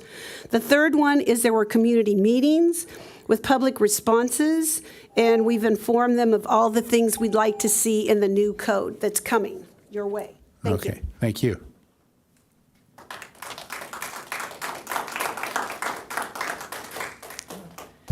Mayor, council members, my name is Bonnie Bobzian, and I also live in permit parking Zone D. The many deficiencies in this 1998 Encinitas code hinder the effectiveness of the permit parking zone to resolve all the negative experiences associated with this influx of vehicles. The survey highlights the deficiencies in the 1998 code. Okay, thank you. Through our research of over 20 California cities' permit parking programs, we know solutions exist. The revised code by Dixon Consultants has addressed many of the problems raised by the survey respondents. The following are some of the remaining issues and possible solutions. One is excess issued permits. We need a limit to the number of resident passes per unit. Currently, if a resort apartment has 10 tenants, all 10 can get resident passes. This is despite the fact that the resort provides 378 on-site parking stalls and 2 private seats for the tenants of its 196 units. In addition, the resort can use the 90 parking spots on Via Molina. Yet, since 2021, the resort tenants needed an additional 80 to 100 spots on the 4 neighboring streets. The solution is to establish a limit of issuing parking passes per dwelling unit. Some cities give passes according to the bedroom number. 1 to 2 bedroom units get 1 pass. 3 to 4 bedroom units get 2 passes. Other cities just give a flat number of permits per dwelling unit, like 3 passes per dwelling unit. Second, lack of expiration dates for resident passes and expiration dates for guest passes are too long. Resident passes need expiration dates. Currently, ours are forever. It can easily be passed from one person to another. Most cities' permits last a year. People use serial 1-month guest passes when the person cannot qualify for a resident pass. To prevent this, we need shorter times for our guest pass to be valid. 3 is unreasonable fee structure. When the permit fees for public streets is cheaper than the apartment complex parking permits, this encourages apartment tenants to use public streets for their parking. This is exactly what is happening. Our fee is $5 forever for a resident pass. Many other cities have pricing structures that solve this through higher permit prices with shorter expiration dates to motivate apartment tenants to use on-site parking. 4 is lack of automation. It is cumbersome to use parking stickers. It is difficult to get guest passes in a timely manner. Dixon Consultant has recommended an automated permit management system that uses your license plate as the resident pass, and you can qualify for this permit online. Other cities also offer guest passes online at a sheriff's station or at an automated permit machine. Permit parking rules ignored. The consultant recommendations included outsourcing enforcement to enhance compliance with the parking zone. These contractors would patrol routes, issue warnings and citations, and respond to towing services. 6 is service vehicles need to be exempt from the permit requirement. This exemption would allow service personnel, emergency vehicles, delivery vehicles, utility vehicles, and caretakers for disabled and children to park within the same block that they are servicing. And 7 is neighborhood streets are being used for parking for large commercial vehicles. Dixon has included in the code revision a precise definition of what a large vehicle is. It's 25 feet long, or 80 inches wide, or 82 inches tall. If any vehicle exceeds even one of the standards, the sheriff can now be called to ticket that vehicle.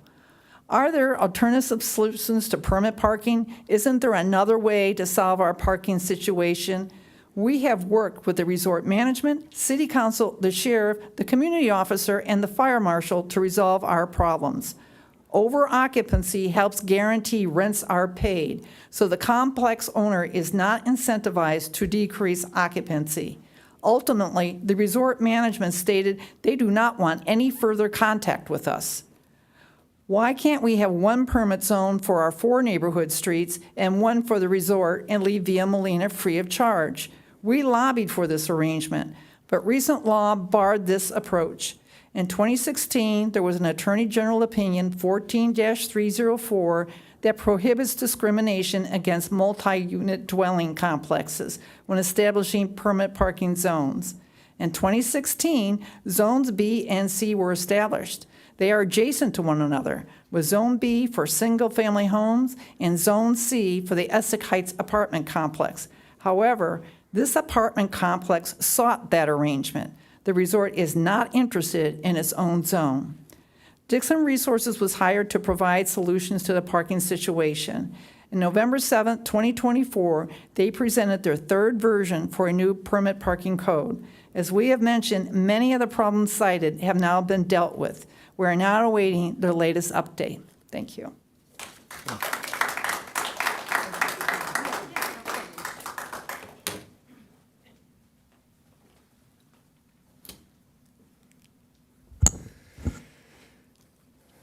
Okay, let's change this up a little bit here. That was extremely detailed. Thank you, Sandra and Bonnie. Let's get real. What's this really about? This is about a private corporation taking advantage of its tenants and forcing them onto the streets. What can the city do? The city can pass no parking. They can change the rate. There's a few things that we can do. I mean, ultimately it comes down to the Dixon report, which wasn't mentioned in any of this. I think this is coming up. It's weird that we're having this survey as a separate meeting from the new code that should be, but anyways. The Dixon report talks about bad neighbors. The owner of the property is a bad neighbor, and then they cause the two other properties to get involved with this. This is a mess. This has been going on for a long time. Next slide, please. Now, in the report, they talk about an opinion from the California Attorney General about all this parking and how we can't restrict based on types of units and things like that. The key word is adjacent. And I even looked it up, and I provided a definition. I hope it's readable. It talks about a common vertex and a common side. These properties are not adjacent, and some of them are not even close to adjacent. They're lucky that they're even part of this permit process at all. The city could go hard on this. They could go really hard. As suggested, I think we should raise the rates a lot to encourage economic conditions to get the owner of the property to relent and allow their tenants to park on their properties. Then the problem's solved. It all goes away. That's really what this comes down to. I don't know how to do that. It's not my thing, but this key word is adjacent. It's a legal term. And this is written by our former vice president. I think she knew what she was doing. She was a district attorney of the state. You know, we bow down to that current people that are in that job. Everything they say is absolute God, word of God. So let's go back in time and use this. It may talk some, maybe we have to be nice. Maybe we have to give them something, but I think something can be worked out. That's all I got to say. Thank you.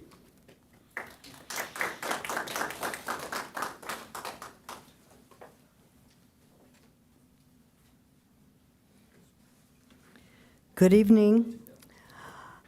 I'm going to live near, I don't want to live near Pirates Point when it gets built, but if I remember in the housing element, they are short maybe 90 parking spaces.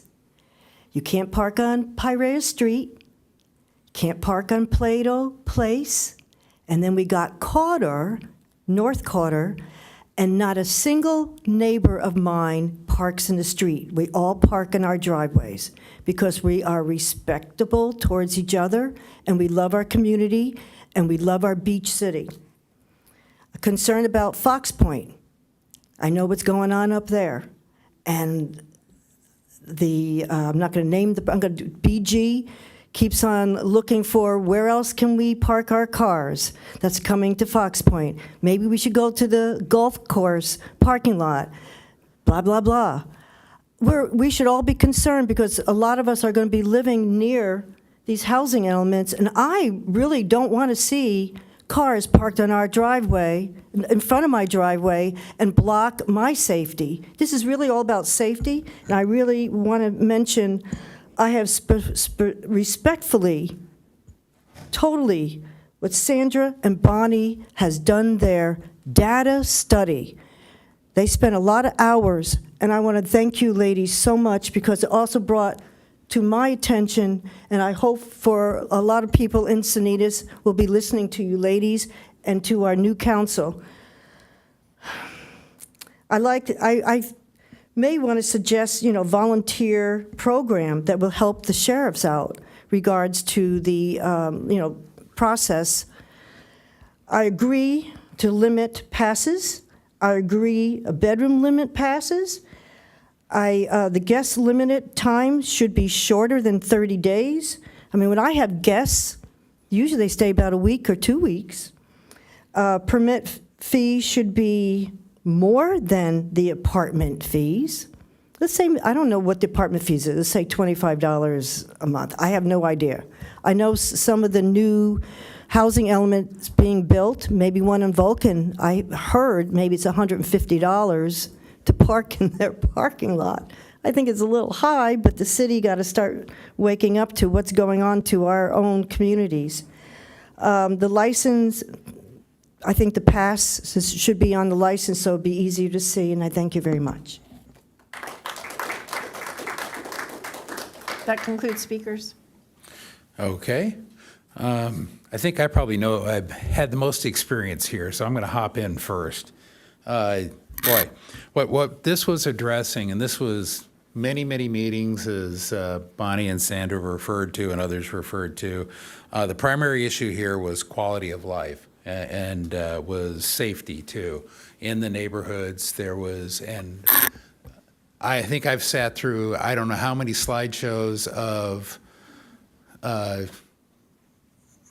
debris, drinking, throw up, illicit activity material on your neighborhood, cars being worked on, people drinking in their cars, around their cars, during the day, during the evening, at night, neighbors' daughters being accosted by people living there. I mean, you know, they've spared you the pain that led up to this, and it was not one meeting. It was oral comments at dozens. I think it's dozens of meetings. So, and what I found most interesting is I did a little research when we were having this discussion back in February of 23. We had a meeting, and I think one of the fundamental disagreements, I guess, that I have with staff is that this was being characterized that the code was written in order to limit commercial activity, and it had to be commercial activity. And so I went back, and Rob Blau was the predecessor to Abe, and he wrote the code back in '98. He was a traffic engineer back then, and he was here through probably 16 or 17. And I went back and pulled some of the tapes and watched what he said. And I'm going to read it because I read this in a previous meeting, and I thought it was pretty powerful to show that the intent of the code was quality of life and safety and parking access. And I'm going to quote him from, it would have been August 17th, 2016, and that there were, let's see, and the concerns they had, this is Rob speaking, expressed to the commission were safety concerns, mostly concerns being vehicles being left for more than 3 days illegally, people camping overnight in their vehicles, illegal activity occurring in the area, commercial vehicle storage. Mind you, this is 2016 by the author, our city traffic engineer who authored this code, the original code. Commercial vehicle storage being used as a carpool area where people will drop off and pick up other people, which was another thing that you showed us evidence of. Auto repair, which you showed us evidence of, occurring in the street. Issues with trash in the area, and the fact there were so many vehicles parked there that it was difficult to keep the streets clean, so they had concern about pollution runoff in the area as well. And I could go on quoting him more. I just want to show that this program was designed to address all the things that staff is saying, but also to address precisely and exactly the same situation over on Devonshire and over on Seacrest, I think it was. So I very much am support of this program. I fought very hard for it. I will continue to fight for it. But I think you're coming in and don't get to have the benefit of some of the negatives. So the survey I felt that we did was all about parking availability and less about quality of life and safety. So I think that's actually, when you ask the right question, you get the answer that the question asked, not the answer you really need. So I don't put a lot of weight in where the survey is. I do see improvement in the area. Is it perfect? No, I think Dixon is on the right path with what they're doing. The fundamental problem here is really the operators of the resort. Prior to that new operator, we did not have this problem. So it really is, and the other thing that Bonnie didn't have time but has said in many, many other, is that they do surveys. They have done surveys of the resort's parking, and it'll be 60% empty, 50% empty at 2 a.m., 3 a.m. That's because they're all parking down the street. And the apartments that got added in a later revision came in late. I actually opposed that, but they're a half mile away. And these are apartments that were designed in probably the 70s and built in the 70s and were fully parked. You know, there was no parking reduction plan then. Yet they're underparked now, and I'd like to address that a little bit. The trend and the surveys I read say that our cars per household have increased, have gone from 1.7 to 2.5, 1.7 per household in 2000 to 2.4 in 2015. So people actually have more cars per household. And anecdotally, when we were talking about this, we had people come in from these two new half-mile away places, and they go, well, my father-in-law lives with me now. I don't have a place to put his car. So he would store the car on their streets. And so that's what we're trying to address. And the real question is, should those two apartments been added? I don't think so, but we did, and it still improved the issue.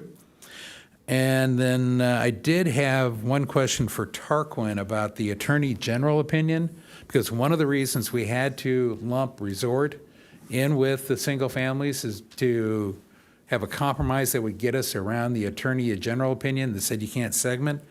But I forget what it was it Scott, I think, brought up the adjacent comment in the Attorney General's opinion. How close do they have to be in order to qualify for protection under the Attorney General's opinion? So the Attorney General's opinion doesn't particularly specifically speak to adjacency. And I think that's really a common sense determination left up to the agency. I mean, the agency, obviously, the agency of the city or the county, has certain leeways how to interpret it, but as would the courts. Okay. So say, for instance, if we had a neighborhood that had multifamily on one side of a major thoroughfare like Encinitas Boulevard and had single family on the other side, we might have a good argument that we could segregate them so that we don't encourage people mid-block crossing and things. We would have an argument there, and we'd have to have that kind of legal argument. Potentially, but you'd really have to analyze all the facts. Okay. So I'll just cut to the chase, and I would like to give recommendations that we remove the clause that limits this strictly to commercial parking, because I don't think the record shows that was ever the intent. We could make it non-residential use being prohibited or something, but I don't think it's just commercial parking. I do like the adding of a 1 or a 2 year expiration on residential parking. One thing, if you go back and look at the original code, it was proportional to bedrooms. So I'd like to limit the number of residential and proportional guests to the number of bedrooms. And I think that's fair with a 2-bedroom apartment, a 1-bedroom apartment, a 3-bedroom or 4-bedroom house. And then if we could have staff look into a license plate-based online process, that would be great. And then number 5, and if we could consider, and I don't know the answer here, if it's possible to have some exemption for service vehicles on temporary parking during business hours or something like that, where somebody who is a non-resident could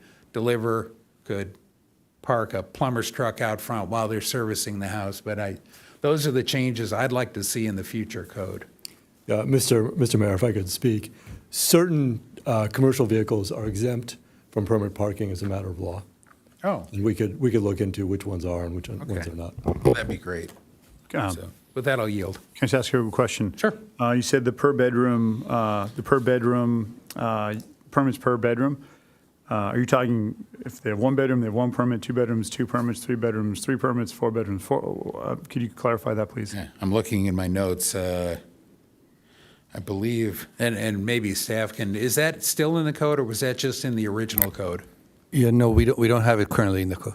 Okay, I think when it was originally proposed back in 1998, I'd seen something when I read through the code that it did have a one bedroom, one, two bedroom, two, and I didn't, my notes didn't have, and it's been a couple years since I read it. So I would, if we could put numbers to that, say 2, 3 bedrooms, 2, 4 bedrooms are more limited to 3. Fair enough. Okay, I'm going to let Councilman San. So I was just wondering about the price of the permits. I mean, that's significantly $25 versus, I think it was $25 when we talked. So that's, to me, makes zero sense. I mean, it definitely pushes them out into the street. That I would do it. So what was the, staff knows the, what is the resort charge, as an example? What is the resort or any of the other apartment complexes charge for their on-site parking? This one, from the info we received, is $25 per year. I don't know about other complexes, about the Ritz or Cape. I don't know about those, but resort charges $25 per year. And I we believe charge we've had $5. testimony that said the parking lot is substantially empty at night because, so that seems like a reasonable number then to bump ours up to. I thought it was higher than that. I thought it might have been per month or something. I myself thought they charge $25 per month. But it's not. You've confirmed It's $25 not. per year. We Per confirmed. year. Oh. Well, then I would absolutely add that to Yeah. ours to make it comparable. Plus, you have a lot longer walk. Yeah. So, I'll yield for now. Okay, so. Excuse me, Councilman Guevara. This is a very, very good opportunity because that was brought up. The Dixon's report will be coming to council. It's currently on the tentative agenda 2 weeks from now. Depending on the direction we receive tonight, we might need more time so we can. So in your motion, you will mention all the pieces of the direction so that we can incorporate. Okay, perfect. Just want to know, we'll like, make it very clear should I in the take motion. notes or you will? No, we'll have Kathy will take the notes when we get there. Okay, so. Yeah. Well, ultimately, we'll get it in the motion, and it'll be very. And I've got it listed here. So. Okay, so, back up my, quite a few questions. All right, so, to Bruce's point, there's a number of cities that base their parking permit processes on quality of life, and I think that is what we're talking about here. And so I'm going to agree 100% on that. I'd like to see us hit those numbers we talked about, but then I'd like to see us move this to a digital application. I'd like to see us figure out a way, and I've started talking to IT about it, to bring this application to either the My Encinitas app or a neighboring app that we can link to for our residents. I think the way we should have this, we should make this easy for the residents to sign up online, as has been suggested in some of these reports. But furthermore, I think visitors passes should be daily, and I think they should be a daily charge that they are on your phone, you just go on your phone, okay, I'm staying another day, you click it, you're charged next day. So that we don't have these lingering passes, and we can put a limit on how long those passes can be issued for. The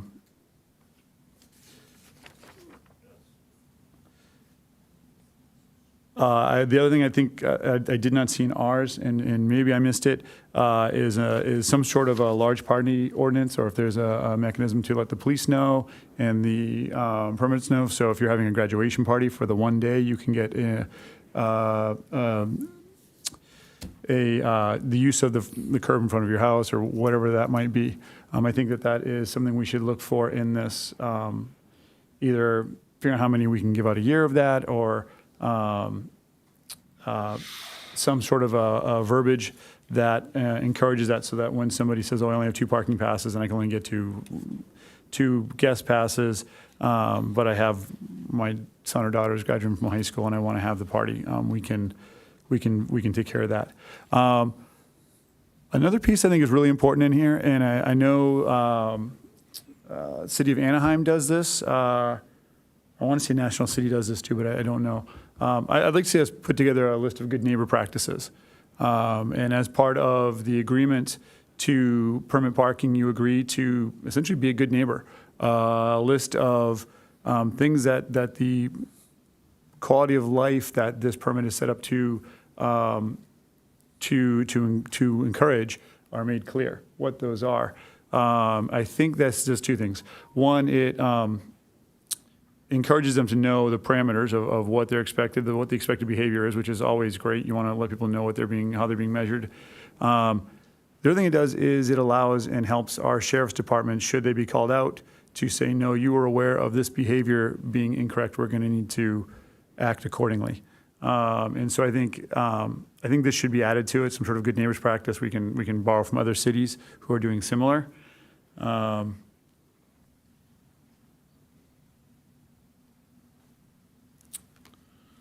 Verse threw me off there. I wish I had that. There it is. Okay.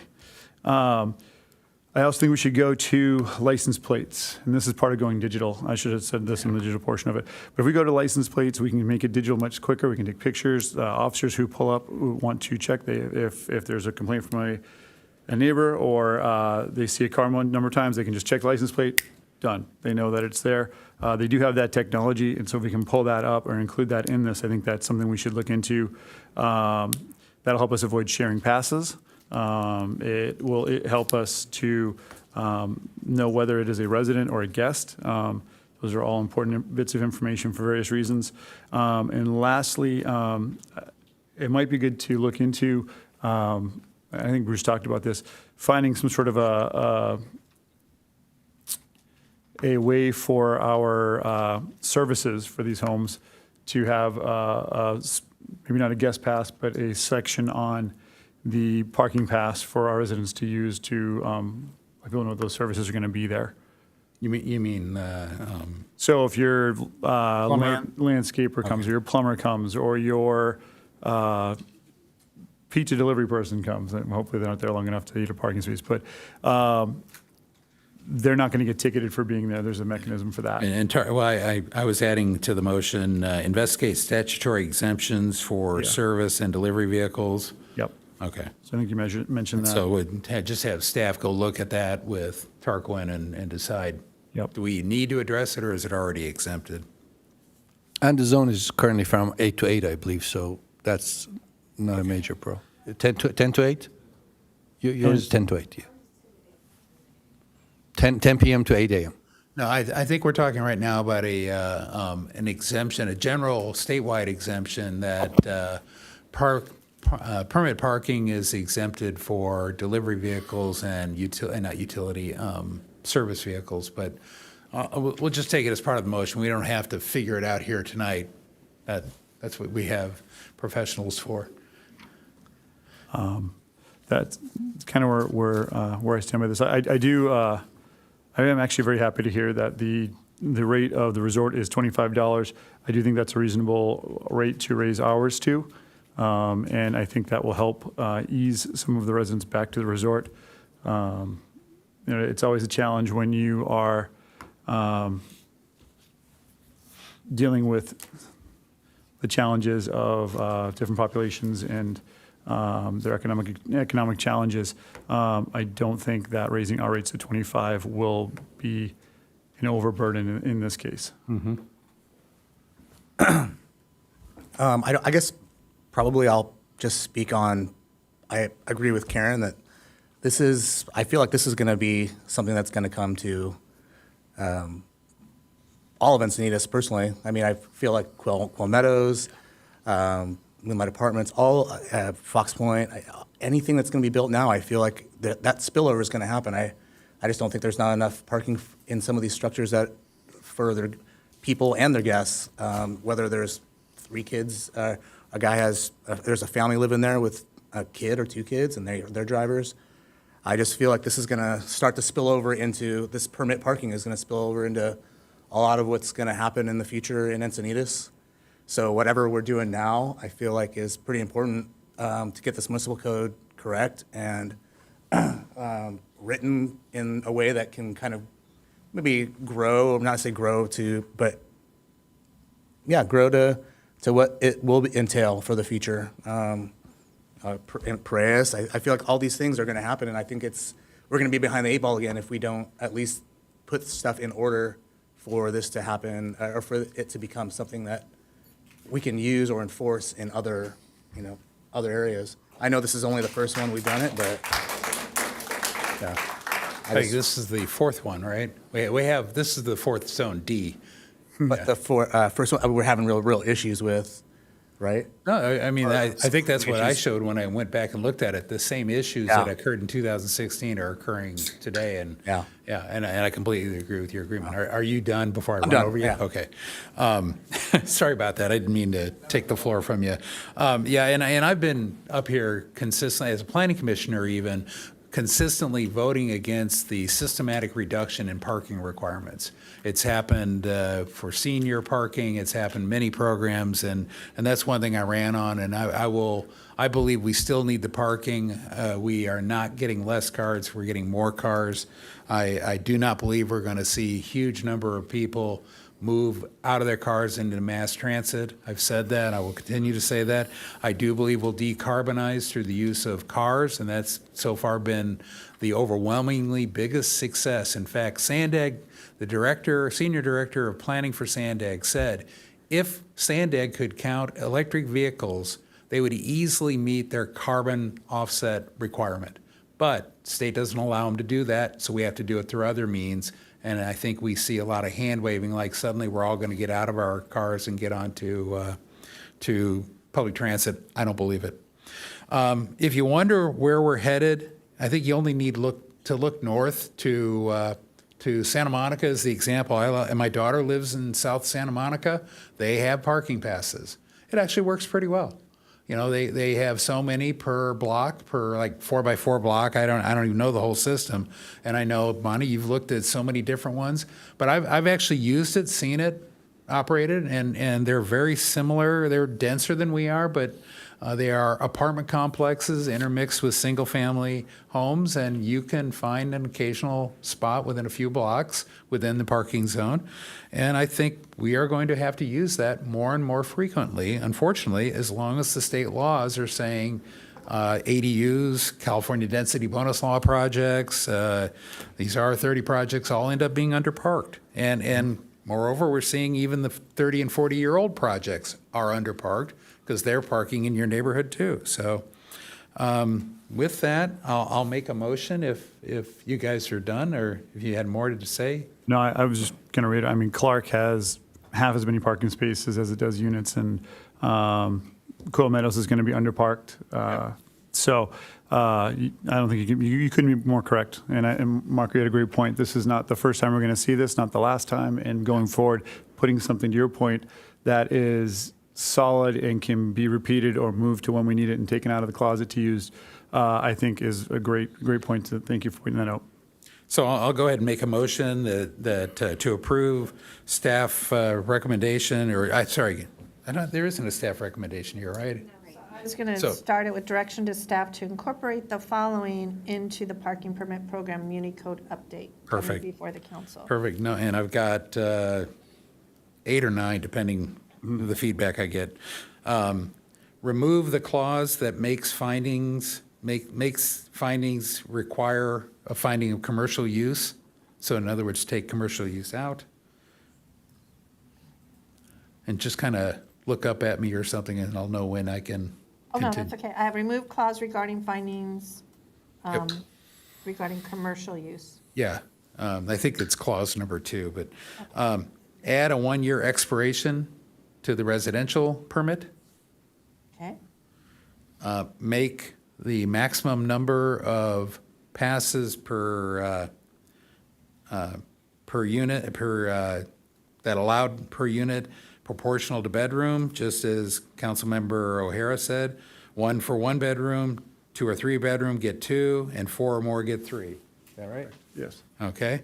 And do we want to put a similar limit on guest parking? Or do we just want to say 3 across the board? I would say 2 for 1 or 2 bedrooms and 3 the rest of the way. How about 2, 3, and 3? I think that'll be more consistent with, because Sure. because we lump 2 and 3 together, now Sure. I have to split them apart. Sure. Okay, 2, 3, 3 for guest parking. And that just puts a maximum number, and then we can figure out, okay. Develop a future online license plate-based, parentheses, no sticker, digital permitting process. Obviously, that's not the ordinance per se, that's the city's process. Number 5, investigate statutorial exemptions for service and delivery vehicles, and determine if we need any exemption. Sounds like we may not. Number 6, raise the residential permit rate to $25 a year, $25 per year. Number 7, and this one I'm not sure I'm there yet, but change the visitor parking to daily. I think that has to wait for the digital. I would For keep- digital, that's if it goes digital. Okay, Yes. so we'll put that in the digital one. But Obviously, we'd consider it at that time, but for now, I would leave it at 30 days until we get it automated. I wouldn't. I would leave it at. I'm actually worried about their time because they have to manually process today. Let's get to the digital and then we'll go to the faster. Well, 2 weeks? I don't think so. I think if we can set it up to be, there's no reason we can't set this up to be online based, and a month is. You're not a guest at a month. You're couch surfing at that point. So tell me. 7 days max. Okay, that's 1 week then. And after 7 days, if you need to go to City Hall to get one, you can go after 7 days, or within the 7 days to get a re-up, whatever. Okay. It doesn't seem like we're not asking someone to come to City Hall daily at that point. But I think once we go online, it should go to daily. And that's a future discussion with the online system. I would feel better about 2 weeks only because when I have friends come in for a week, they may be parking there. Somebody has to go, I would have to go get the thing downtown and then come back, but. But if it's license plate based and it's all done through an app. But we're not there yet. I'm talking about when we do the code enhancement today. Right. I'm with you on the 1 week for the future license plate version. Yeah. But I'm not holding up the code change. Sure. For the Okay. license plate version. Yes. So I'm just talking about in the interim, visitors, can we make it 2 weeks? And that way you can kind of, I agree, guests beyond a week get to be a bit much. I mean, I definitely don't think 30 days. Okay, well, It's not a breaking point for me. If you would prefer 2 weeks, I would roll 2 weeks, but. 2 weeks until we get to the automated. Yep. Okay. So visitors, the visitors for 2 week passes instead of 30-day, and we will look at going to daily when we get the automated license plate version. Changing from 7 days to. No, actually changing from 30 days today down to 2 weeks. But then we've gone to 7 days, so we're increasing that. No, there is no 7 days. Currently 30, they're just making it 14. I was just making sure because we talked about. Yeah. We're backing off the 7 for now, and we're going to come back and revisit whether it's daily or 7 days when we figure out the automated system, online system. And Mayor, you mentioned $25. Are these also 25 or no, these remain at 5? You mentioned 25 for the residential. I'm okay with 5. For the If visitor you want to make pass. it 10, I can make it 10 to kind of put it commensurate with the, I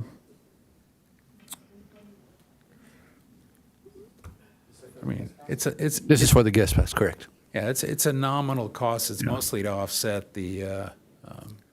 I mean, people the higher don't use number, it. I mean, what you're doing will help with the concern of the back-to-back consecutive guest passes. Because we're shortening the window, I don't think we need the prohibitive factor of increasing the cost, because now we're shortening the window. If somebody's getting back-to-back, now they have to do 2 a month instead of 1 a month. And we can So see it how is- it goes once we implement this, see if we need to up the number, we can up the number. If we see people going back to back. Yeah, I think going to every other week it gets to be a hassle pretty quickly if that's your permanent parking solution. It's a lot of trips down to City Hall. The other reason for the 2 weeks of the manual system, it's less impact on your staff. Well, I'm right? already shaking, really. I'm already. Yeah. So leave it at $5 for now? Sure. Okay. And investigate adding a large party clause that I'm sure Dixon has experience. And then a good neighbor parking, what would you call that? Good neighbor parking policy, that's Policy. part of the acquisition of the pass, which states behaviors and ground rules for having a parking pass and what that looks like. Okay. So those are the nine Just points in my one motion. last comment, Mayor, before we close the motion, in case you want to add. Just a heads up, Dixon does have the language, the quality of life included. However, after a lot of research, they were not able to create a rubric for staff analyzing and warranting a permit parking zone based on quality of life. Council still has the option, but it would be similar to the previous practice where residents would come to staff. We just pass it to council basically because there's no methodology in the That's fine. future program. Keep the quality of life in there. Well, and that's where the good behavior clause comes in, right? We have a My Encinitas app. I go out there, I see somebody who is throwing garbage on the ground out of their car. The car is attached to the permit. I take the picture, I send it to the city, and the city says, "You have not been a good neighbor."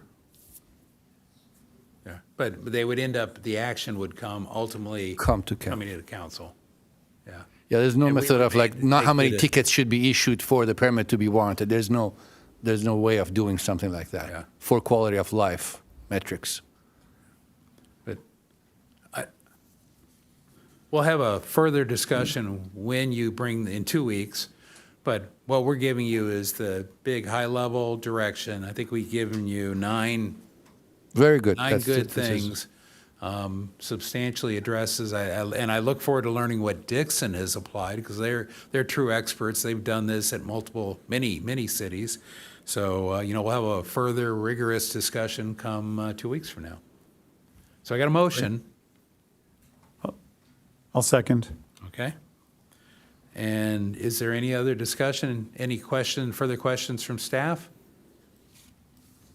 I just have one Thank you. clarification, just to make sure I have it straight. Could you just repeat limiting the number of permits to the number of bedrooms proportionately? For residential, it was 1 to 2 bedrooms, 2? No, it's 1 bedroom, 1 permit, 2 or 3 bedrooms, 2 permits, and 4 or more 3 permits. Okay. And then for 1 bedroom, 2 guests max, and for 2 or 3, 3 guest max, and for 4 or more, 3 guest max. Okay, perfect. I wanted to make sure I had that right. Thank you. Do you want to read back the motion? Do you want me to? I mean, or, I think I was got it. pretty clear. Yeah. So, and obviously I'll check it when I see it come through. So with that, we'll call the question.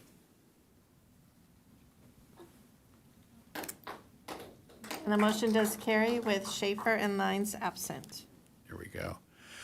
Okay, before we do the next one, we'll take a 10-minute break max, no more. So the next and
Are we back? Yep. We good? Okay. Oh, you can hear me now, too. Yeah. Okay, so if we can come back to order now. I'll try this one more time. Boy, it's like all the officials and ex-officials back there talking. The trouble, the front crowd is all well-behaved. Yeah, we'll close the glass doors, maybe that would help. So, this is item 12B, which is reconsideration of Hygeia Roundabout as an additional potential city smart growth project to submit for Sandag Smart Growth Incentive Program, Cycle 6. And this was council initiated by me, and I'll do a quick summary because I think it's all pretty much covered in the staff report. But basically, the deadline for this submission would be Friday, and so in order to consider this, for the council to consider this tonight, there was one exception to a policy. We noticed it within the mandatory statutory 72-hour limit, but the council has a policy that the council controls, and having it in by Tuesday at 3 p.m. And so in order to hear this, we'd have to, we'll consider today approving a one-time exception to policy C003 to allow the council-initiated item, this item, to be submitted after the specified policy deadline. And then assuming that happens, or if it does happen, then item 2 authorizes the city manager or designee to apply for, accept, and administer funding from Sandag SGIP Hygeia Roundabout capital project based on a volunteer-developed grant application and not incurring additional costs. So that's what we're considering tonight in a nutshell. And I think with that, I don't know if there are council questions. I'd like to ask Tarquin if we can bifurcate this into the two questions and decide what we're going to do about policy C003 first, rather than put the public through public speaking if it is or isn't necessary. Well, you can certainly bifurcate the items, whether or not to, the first one would be whether or not to approve a deviation from the policy, although this public would be allowed to speak on that if you want to bifurcate it that way. I'd prefer that. Okay. So, yeah, obviously we'll take the first item first, but we would invite anybody, people who are going to speak, we're going to be hard-pressed to say you can only speak to item 1 of an agenda item versus the second point of the agenda item. Correct. I mean, they could speak on, I mean, if you bifurcate it, they could speak on both. Right. I mean, Yeah, at so separate times. We That's will fine with that. handle item 1 of the 2 recommended actions first, obviously, because it makes the other one moot. But as far as when we take public testimony, they're going to be within their bounds to speak about the item and that was noticed. Correct. Okay. So that, I think does that work for you, basically? It's not whether it works for me, it's what's the right thing to do is. Okay. Personally, I think we should have voted on this first and then public comment, because if we vote on it a certain way, it's about the policy. It should be 2 separate items, or instead of one item.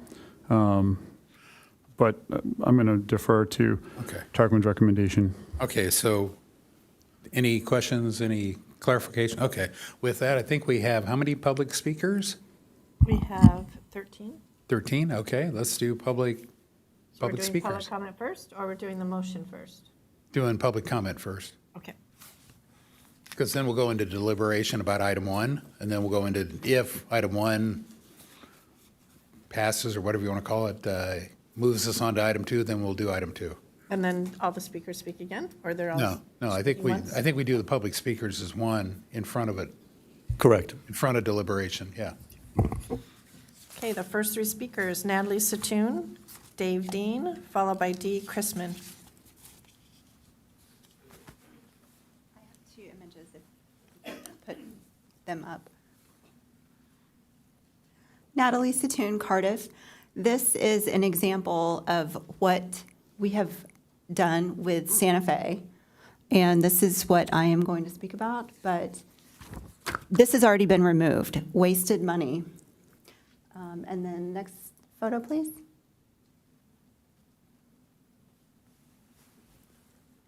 It's, okay, dear Mayor and Council, I'm shocked to see this agenda item appear. Besides needing long neglected and overdue fire stations and now D Street stairs, storm drains that we found out tonight, you're setting a mind-blowing precedent by adding an agenda item where private citizens are allowed to write grants and allow the city to sign off on them. Is this going to be the standard? What happens if more than 2 people want to submit grants with differing details? Who do you choose? Why on earth would this council consider adding more construction when city staff cannot even oversee the quality of ongoing construction of Santa Fe CIP? Nobody at the city can seem to answer me when I ask why city staff remains completely hands-off for the entire duration of the project. Now Santa Fe needs to go back and repair. The inevitable danger and lawsuits bound to happen with this flawed and failed design. Let's hope that the private citizens you allow to formulate this grant add a line item for errors that the city will have to repair. Does anyone on this council, other than Jim O'Hara, even realize that not 1 penny was budgeted for a slurry seal or a repavement of Santa Fe once construction was done, or realize that the PCI index on Santa Fe does not even provide for pavement for the last 3 years? And this is actually considered one of the best streets in our town. These critical needs were not included in the grant.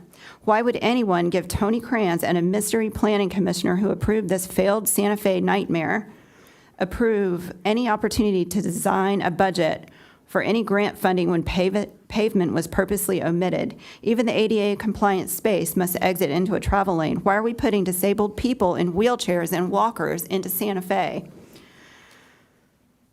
We've also now stopped median usage for emergency vehicle access twice a day. I'll say it again. These people did this grant wrong. This is a giant fail for our city. Instead of you, Bruce, trying to properly correct it, you propose the opportunity to allow the same offenders to continue with another project. Have you considered that the same people who failed us over here are now being allowed to repeat it? Let's just address the elephant in the room. Why is Tony Kranz allowed to be in your pocket? We voted Tony out, and the council who currently sits on the dais, voted in the council who sits on the dais. Encinitas constituents spoke loudly. It's disrespectful to Luke Schaefer for this to be added in the short notice. He was not afforded the timeline to call in. This is not how I want our city to function. Thank you.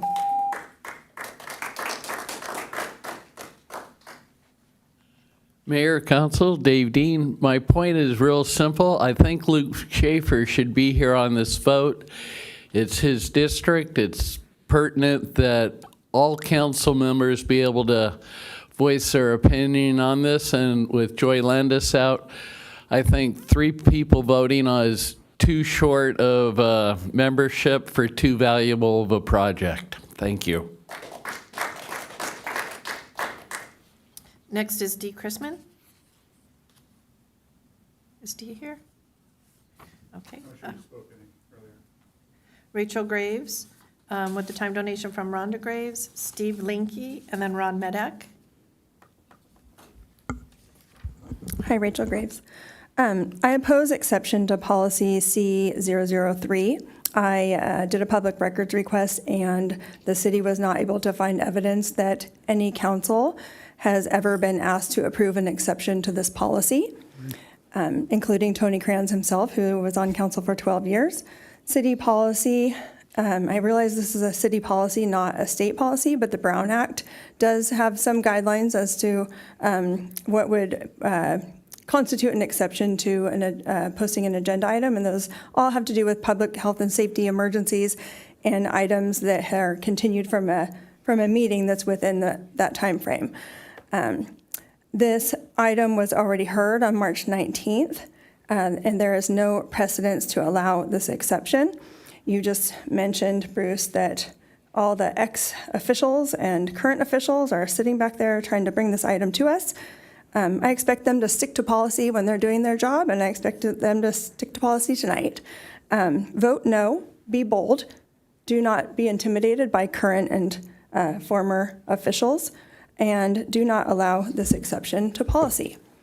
If you do allow exception to this policy and allow this item to be heard, I urge you to respect the decision that Councilman Luke Schaefer made, reconsidering this item 2 weeks later when everyone here was of sane mind, was not under duress, there was no emergency, is absolutely disrespectful. We all trusted you to make those decisions in March. We do not want this project to come forward and compete with the top two choices that you decided upon for funding. And I believe that if we do allow this to be put forward, it may lead to a denial of the La Costa Ped Path and Trail 82. The primary author had 12 years to prioritize this project. Ask yourself why he's now coming forward. During his 12 years, Leucadia flooded, pavement scores declined, and a fire station degraded over the years to become uninhabitable by our wonderful firefighters. He left so much in his wake that we do not have enough money for his pet projects anymore. In the past 2 days, since my PRA, the city has been unable to produce any policy at the city allowing random citizens to submit unsolicited grant applications on behalf of the city. No applications have been submitted by private citizens, have ever been or have been accepted by the city. I also asked for a copy of a contract with a current grant writer. I'd like you all to know that's a 51-page document of things we expect of our grant writing contractors. Agreements we have, some of these are dispute resolution agreements, indemnification agreements, insurance requirements of them, timelines, deadlines, and oh, by the way, I know, believe me, my husband's a JAG for fiscal and contract law, so I'm really a stickler for contracts here. This application, speaking of deadlines, it's already late. The expectation that you have of your grant writing contractor is that this is to be submitted and due by April 4th, 2025. That's the day that I was told you had the meeting with Tony Kranz and his people. April 4th.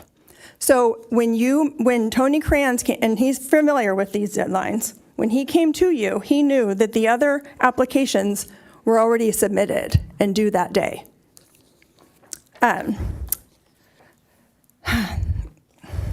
The authors also have no experience writing grants. The experienced grant writers need to submit it a week ahead so that our staff, our city manager, our city attorney can approve everything, can review it all, make sure it's satisfactory to send to SANDAG. Our novice authors are going to get the next 8 hours of their time tomorrow for the attorney, city manager, and engineering to review their novice work. I asked for a sample of grant writing by any of these authors and was not provided one, so I'm assuming there are none. And to be told that there's no cost involved, I just don't buy that. I think the three people that I just mentioned, the city manager, the city attorney, and our head engineer, cost quite a bit for their entire 8 hours, or maybe 16 hours each. It probably totals at least $6,000. I'm pretty upset about this, and I urge all of you, you included Bruce, to not move forward with this. Thank you. Steve? And Steve will be followed by Ron Medak, Maria Ardance, and then Russell Levan.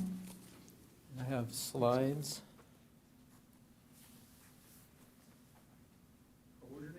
What's your last name, Steve? My name is Steve Linke, former Carlsbad Traffic Commissioner.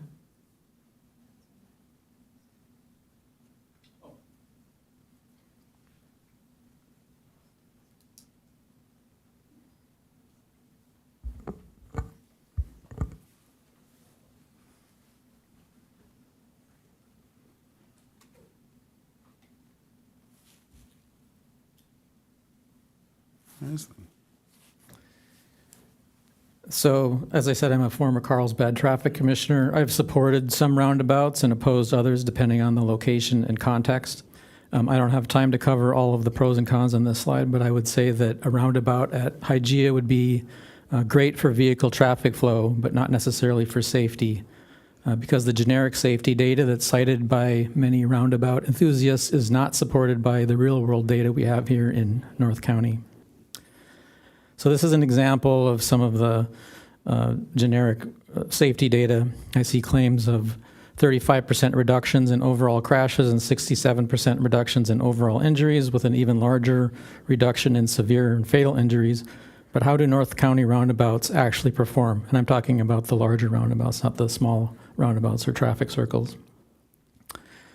So from 2011, and this is using Switter's data, which is the standard, from 2011 to 2024 on Leucadia Boulevard, the Hermes roundabout had 16 collisions that generated police reports, and Hymettus had 15, which is over 2.5 times higher than the 6 at the Hygeia four-way stop. And there were about 3 or 4 injuries at each intersection, so there's no difference in injuries. The other 2 main roundabouts of this type in North County are on Highway 101 at El Portal Street in Encinitas and State Street in Carlsbad. At the El Portal intersection, in the 11 years prior to it becoming a roundabout, there was only a single collision, and it was non-injury. However, in just the first 2.5 years as a roundabout, there have been 17 collisions, 7 of them with injuries, 2 minor, 3 intermediate, including 1 cyclist, and 2 severe injuries. This roundabout has by far the highest collision and injury rate of any other intersection in Encinitas. Some roundabout enthusiasts argue that roundabouts filter out DUI drivers by causing them to crash. Setting aside the ethical question about encouraging solo DUI crashes and injuries, even when those are filtered out, there were still 5 collisions at this intersection with 3 injuries, 1 each of minor, intermediate, and severe, including the cyclist injury. And then the State Street intersection in Carlsbad, before it became a roundabout, it averaged less than 1 collision per year. And after becoming a roundabout, it's averaged 5 per year. There have been a total of 56 crashes, 24 with injuries, 13 minor, 8 intermediate, and 3 severe. And there have been 5 bicycle and 3 pedestrian-involved collisions, including multiple injuries of those users. Similar to El Portal, it has the highest collision rate of all intersections in Carlsbad and among the highest injury rates. And the collision and injury rates are as high now as they have ever been, even though it's been in service for 11 years. So in conclusion, from a vehicle flow perspective, it makes perfect sense to replace that 4-way stop between the 2 roundabouts with another roundabout. But from a safety perspective, our roundabouts in North County have a much higher overall crash and injury rate, and it's not consistent with the generic safety statement, so I would recommend careful thought on this, but I'm neutral on it.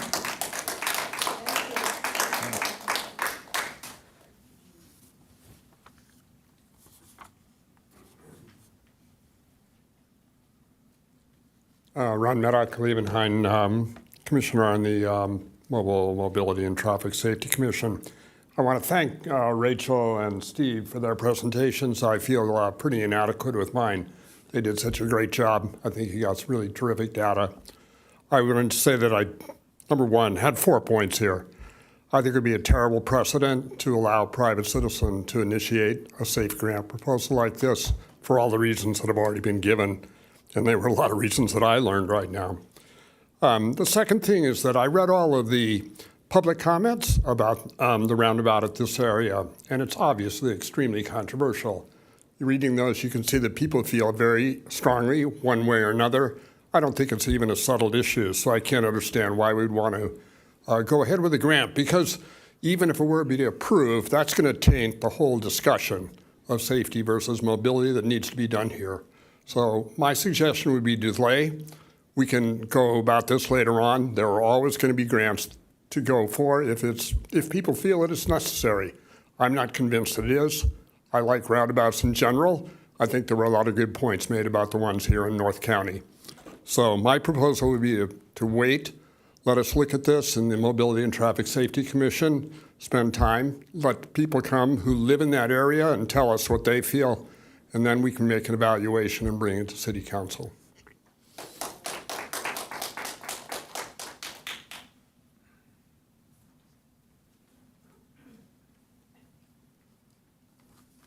Hello. So I wasn't going to speak on this tonight, but here I am. So we have a lot of infrastructure projects in the city. Is this a priority? There's a glaring financial burden of installing roundabouts. I was against the roundabout on Quail Gardens Drive.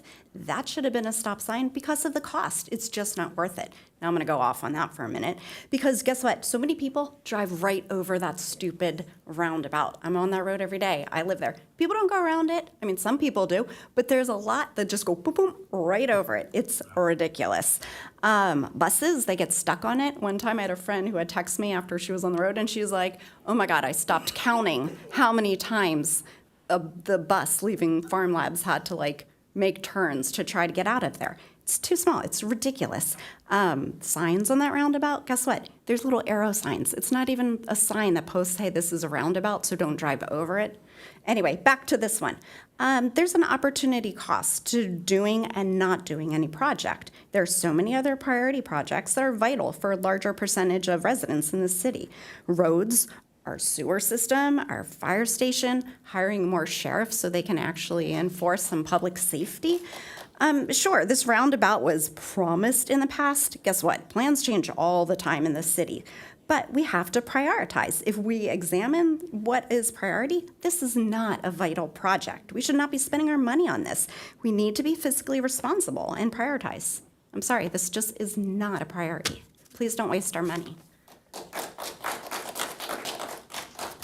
Next is Russell Levan, followed by Christine Schindler, Chris Ryan, and then June Hansberger. Good evening. My name's Russell Levan. I'm going to start with I'm old. My daughters tell me that. And sadly, this evening, I'm going to confirm that because I will tell you that I started advocating for this Leucadia Boulevard project when I was in my 30s, late 30s. Bruce, you were here. And now I'm in my 60s. So it has been a long time, 23 years, that the original idea was to develop 3 roundabouts that were to be implemented. They were designed through a comprehensive, thoughtful process that took years to get to, all in the purpose of making it a safer corridor that worked more efficiently.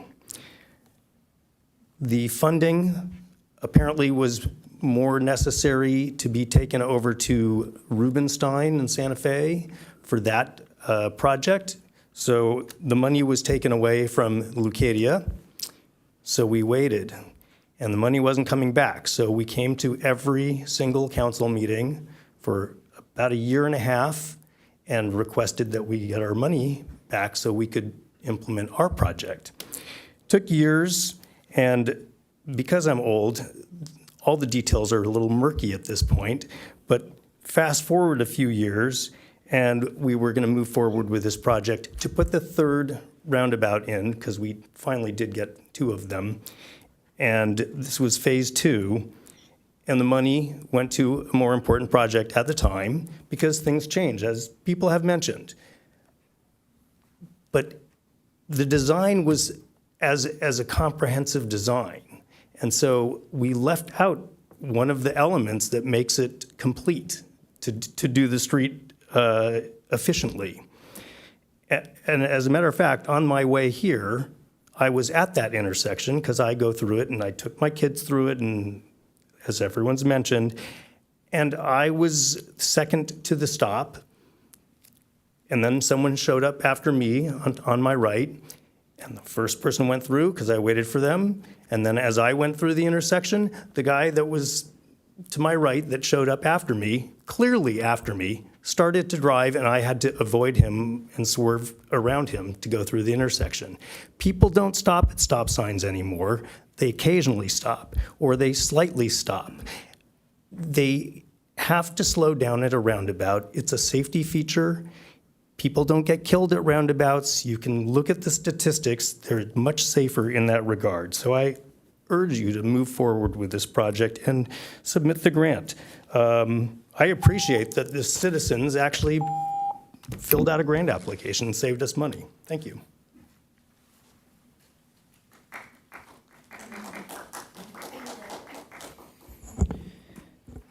So Christine Schindler, East Encinitas. I'm very curious how this came to be. I want to give credit to Chris Ryan and her effective, that's the right name? I got her name right? Okay. And her effective presentation showing the age of her children, and the age of her children, and the age of her children. And Russell Levine, I mean, it's nice to follow him. He's always very well-spoken and makes very clear points and is an effective advocate. I think there have been grants that have been written by citizens on behalf of the city. I did one myself. I think it's nice to see a prior mayor who has been working on this and had gotten some progress and then had to give up the money and had progress and gave up the money, actually wanting to engage and write a grant and get it through so that the third roundabout can be made. I don't understand all the ins and outs of it, but just the fact that they've come, they've been dedicated for a very long time, wanting to actually see this be achieved. If nothing else, I just want to thank them for their tenacity and their commitment. And I think it's an effective way to advocate. So congratulations, Chris and June and others for that. And we'll see where this goes. Next speaker is Chris Ryan, followed by June Hansberger, Bob Prendergast, and then Tony Kranz. I guess get to see my kids again, just a little bit. My name is Chris Ryan, Leucadia. I've lived there for about 25 years. I'm here to talk about the Leucadia Hygeia Roundabout in the 23 years. And I did put in here different names that you'll see of different city council members and planning commission members to show you how long the project has been going on and to show people who might think it's a political thing that it's not a political thing. This is the project that's been going on since 2002. Christy Guerin was the mayor. You see the other people who were involved. This is what is considered an opportunity, and it's an opportunity for City Council today to give us an opportunity to try to get $3.5 million to finally finish this project. That was funded originally, Phase 1 in 2007, completed in 2008. Take a look at the names. Went to Planning Commission. Mayor Ehlers was one of the planning commissioners at that time, and they approved the design review project, and this project was ready to go. My poor dog there has passed. This is not going back to the Safety Commission. This is not going back to planning. This is going always back to you and City Council because this is where it belongs. In June of 2024, $2.8 million, one of the times the money was reappropriated from this project, shovel-ready project, with money available, reappropriated for another project that had great need. And Mayor Ehlers at that time said funds temporarily given up, supports restoring the money as soon as practical and feasible. Now it is practical and feasible, and I ask you to give us this opportunity today. Changes have been made to Leucadia. R30 overlay projects have made big changes to our community. We have 6 projects, Volk and Maria, Fox Point Farms, Clark Street, Piraeus, additional cars, 15,000 cars a day using this corridor, a main corridor through the heart of our city. And this project needs to be completed. This is one of the 2 projects staff recommended for the Sand Dyke Smart Growth application. Experts found it to be needed, relevant, and not based on outdated data. This was the 3rd project listed by Mayor Ehlers at the time, and members of the community have come together now to try to get this done, not at a cost of $20,000. It's consistent with our climate action plan. 2018 CAP, vehicles made up 54% of greenhouse gases. At that time, goals and policies. Install 4 roundabouts, identify rebate and incentive programs for financing roundabout opportunities. 2025 draft climate action plan. Vehicle traffic, 58% of greenhouse gases. Goals and strategies, identify grants, rebates, and incentive programs and financing opportunities to install roundabouts. Design and construct capital improvement projects to install roundabouts. This one doesn't need a design. This one is ready to go. This project is supported by data and science. The city needs to think long-term, not be short-sighted. Infrastructure is needed. This is about infrastructure and not politics, and we've waited long enough, and we only ask to be given the chance. Thank you.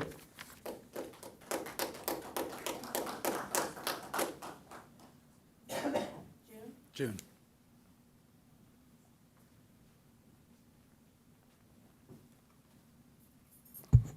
Good evening. I'm here again to speak about the roundabout, which I have been doing along with Russell for probably a good 25 years. This is a safety issue. It is a safety issue for our neighborhood, and it provides an amazing amount of mobility for all of the kids and people that are crossing at this intersection every single day. 15,000 cars go down this road every day, and we need to make it safer. Next slide, please. Here is what it looks like right now. You guys have seen these before. We don't have sidewalks. The neighborhood is degrading. Please, next slide. More pictures of just the intersection. You can see that traffic backs up here in both directions. Okay, this is every single day, cars are stopped. Next slide, please.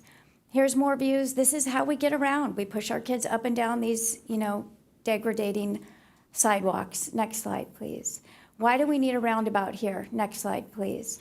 They are safer. They are safer for pedestrians. I can tell you, I use the two that are in there, and they are safer significantly for pedestrians. Right now, next slide, please. Next slide, please. You can see there is just one long intersection here. With a roundabout, we would end up with 4 safe crosswalks with spaces for pedestrians. You can see traffic backing up here. Next slide, please.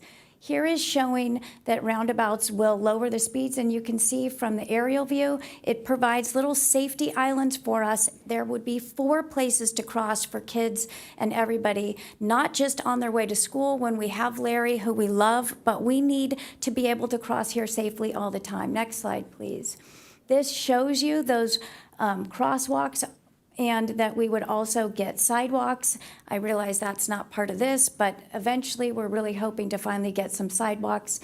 A woman was hit right here. We've also had a head-on collision at that stop sign, and a bicyclist was hit. All 3 were injury crashes. Next slide, please. Only one long crosswalk. I cannot emphasize enough how important it is to have safe crossing. The one on Hymettus transformed our neighborhood. When Chris and my kids were little, they could not walk or bike to school because there was no safe way to get across.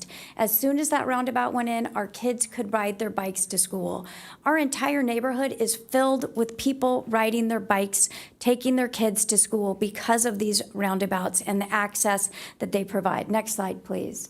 It will also save us money, reduce emissions, but it will reduce congestion. Next slide, please. We have been waiting a long time, and we are just asking for the opportunity to submit a grant. It is not costing the city anything, and we really appreciate your consideration. Thank you.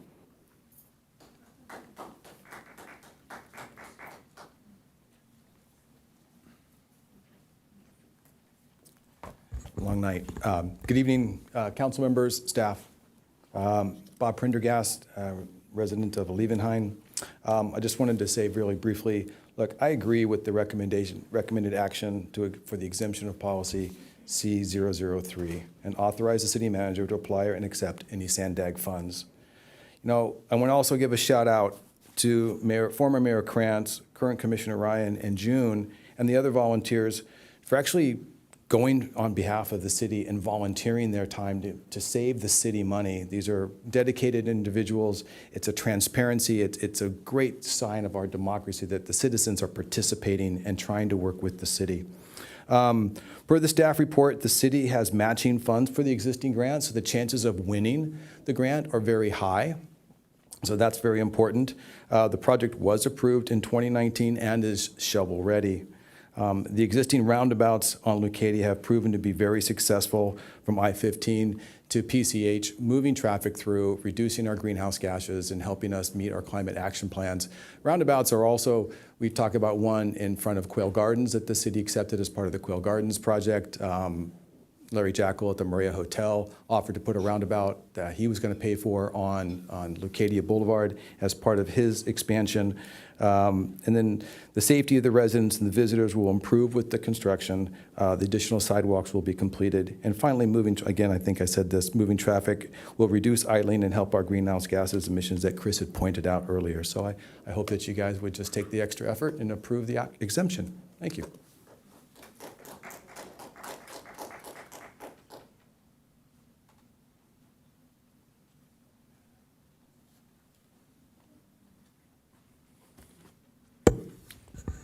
Good evening, Council. First, I would like to say it makes me very sad to see public speakers come up here just dripping with hate. They hate me. It's just so sad to think that parts of this community have just been consumed with the politics. I brought this clip from the minutes of the November 12th, 2008 regular meeting, because we were debating on when the roundabouts at Hermes and Hymettus were completed.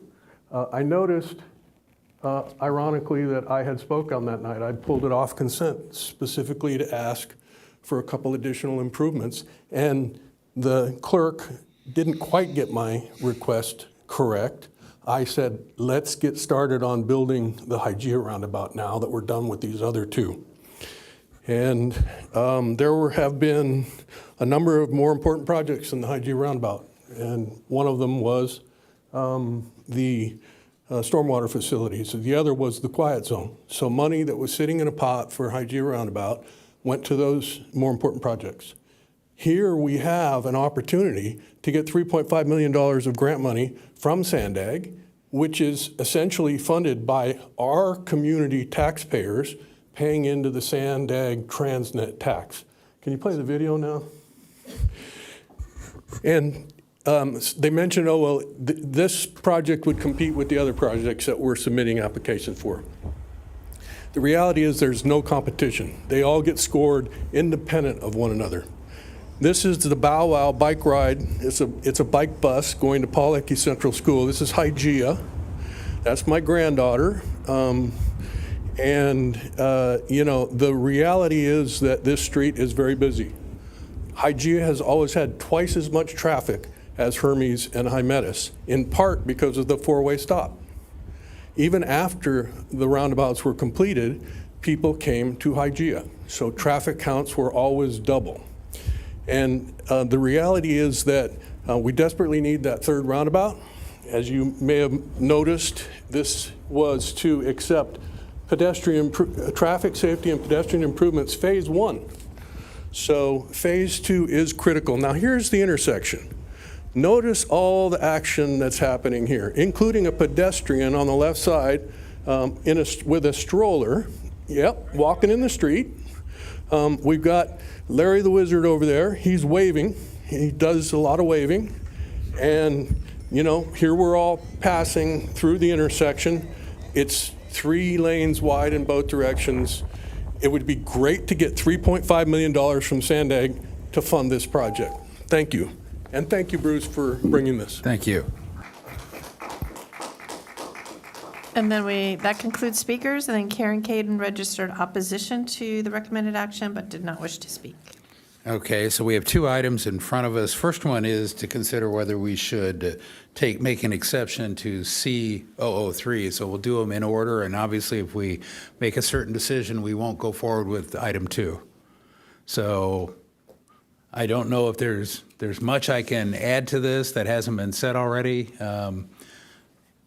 It is an exception, I understand. If I could, I'll start out with some of the reasoning behind the exception, and quite frankly, when I started this, I didn't realize Luke was going to be gone, but one correction, I think testimony said that the deadline was April 4th. It actually got extended. The paper that we saw said April 4th, but it was actually April 11th, which is coming up Friday. So The deadline that you guys give to your contractor is April 4th, not the deadline to Sandag. okay, so I'm fine. So I think what Rachel is saying, a little out of order from the audience, is that the deadline we gave to somebody was was April 4th. Okay.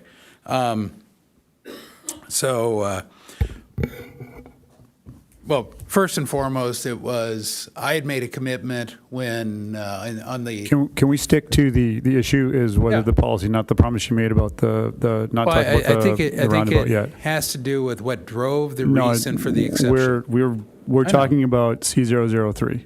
Yeah. We're not talking about the subject. We're talking about C003, whether that rule should be followed or not. Yeah, and I am talking about C003 and this issue. I'll appreciate it if you'll let me have the floor. Sure. Let's not get ahead of the topic. I'm sure if we ask the city attorney, I have pretty wide latitude in talking about this issue in front of us. Correct, you have the floor. Yeah. I have the floor, and so I'd appreciate not being interrupted. And so what drove this and what drove the timing and everything was the need for the exception of C003 was the deadline and the timing. And it was in response to a commitment I had made to restore this money. And I'll talk more about it if I have the chance. But the timing was such that if I didn't do this through this two-step process, we will miss the grant opportunity. And it is $3.5 million that we had pulled out of general funds that we pulled out, and we were able to apply to the Leucadia drainage underneath Leucadia streetscape. And it was actually a little less than this, not much, 2.9, I think was the number, 2.8 million.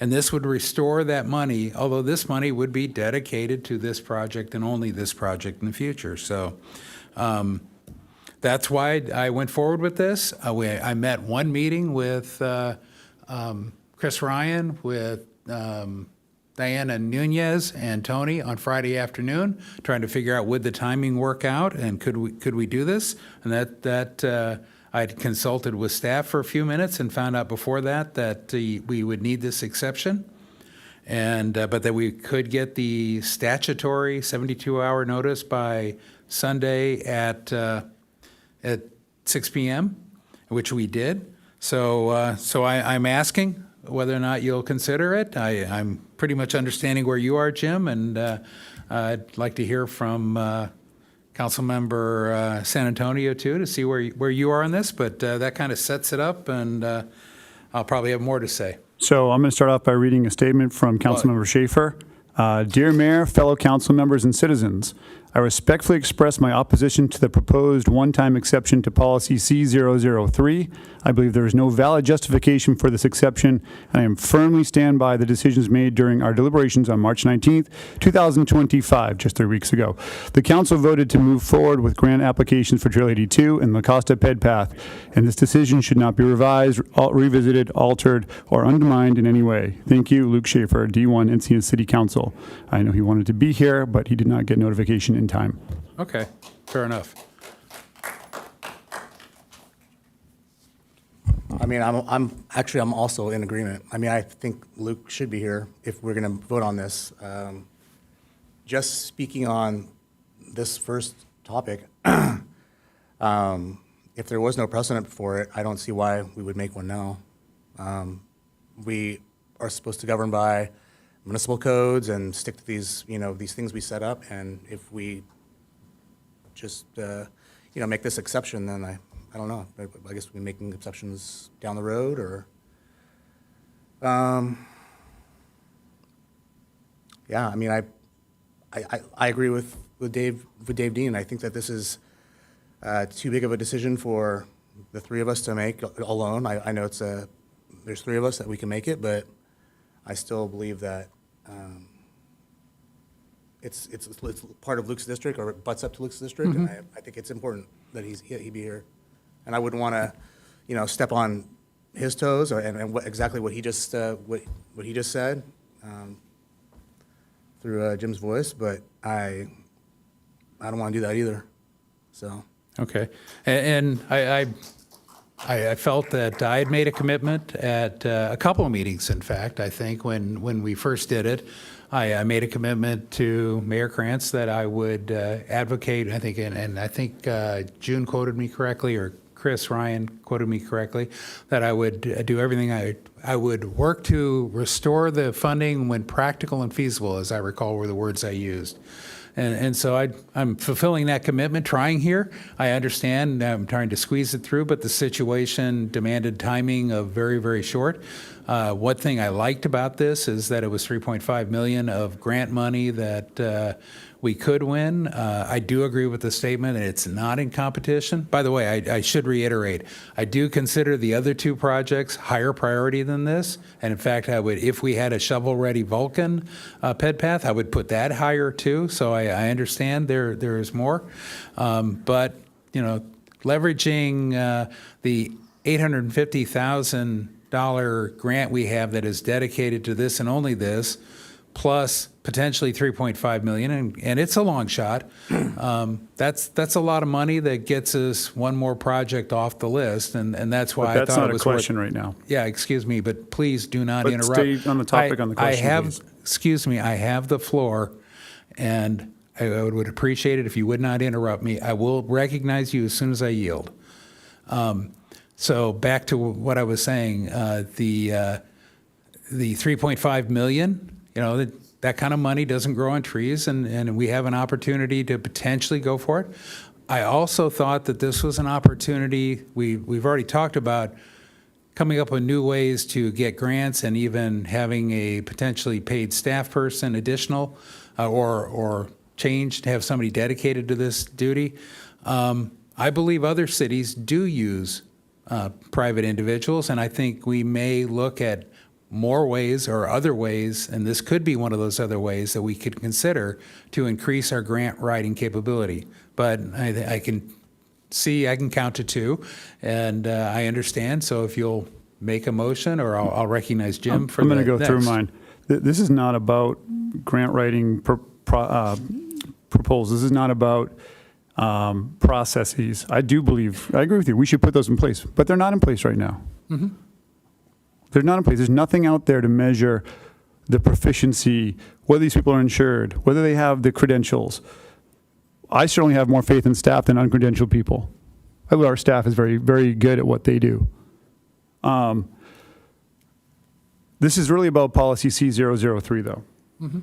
and the precedents this will set.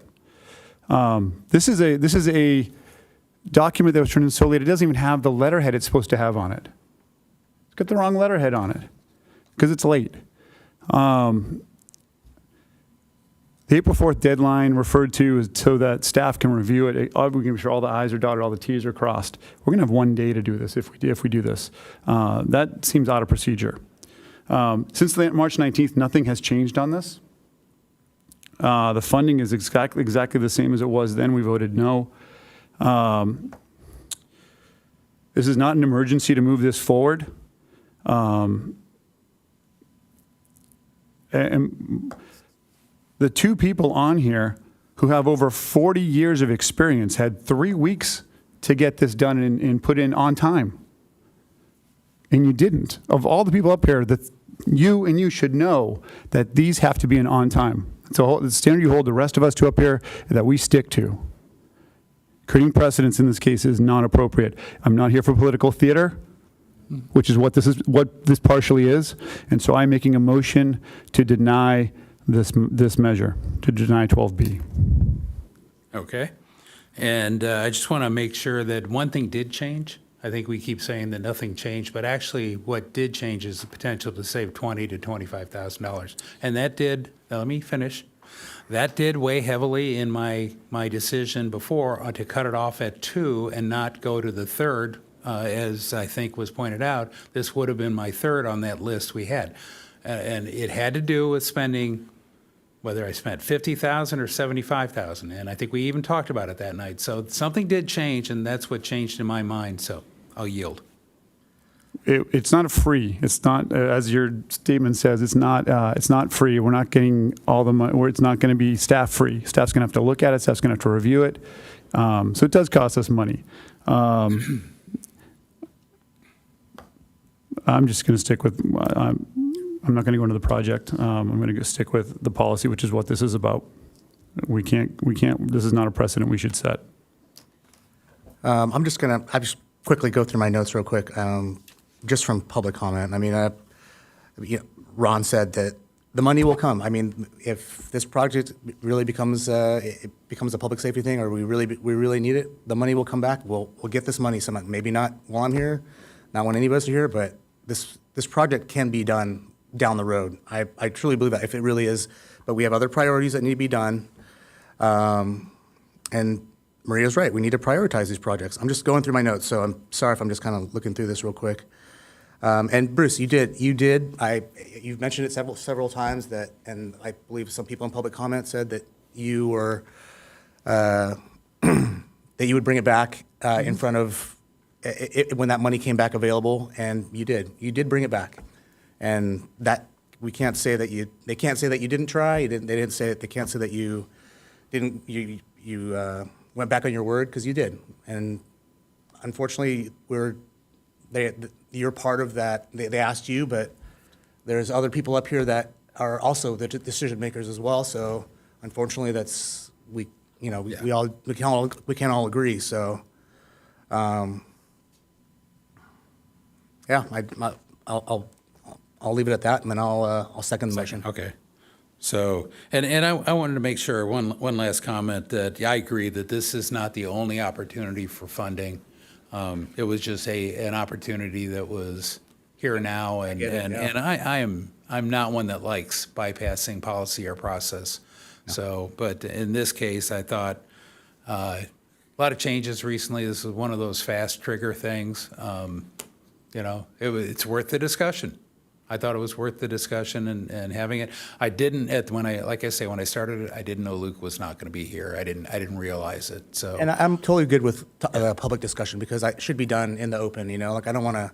This isn't a backroom thing. I want everybody to see how what we're all thinking up here, because we represent you guys. So as long as you guys know what we represent, I'm happy with it. So, and this is not a vote against the roundabout or against the intersection itself. This is a vote about the policy C003 for me. Yeah. As far as that intersection goes, I actually have plans. I've been actually studying the safety parameters of Hygeia. Warren has a presentation ready. I'm not going to bother putting it up there about something we've already developed, and we're looking into building that nobody ever asked about, nobody's choked into, but we are actually, that is a priority to us, that intersection.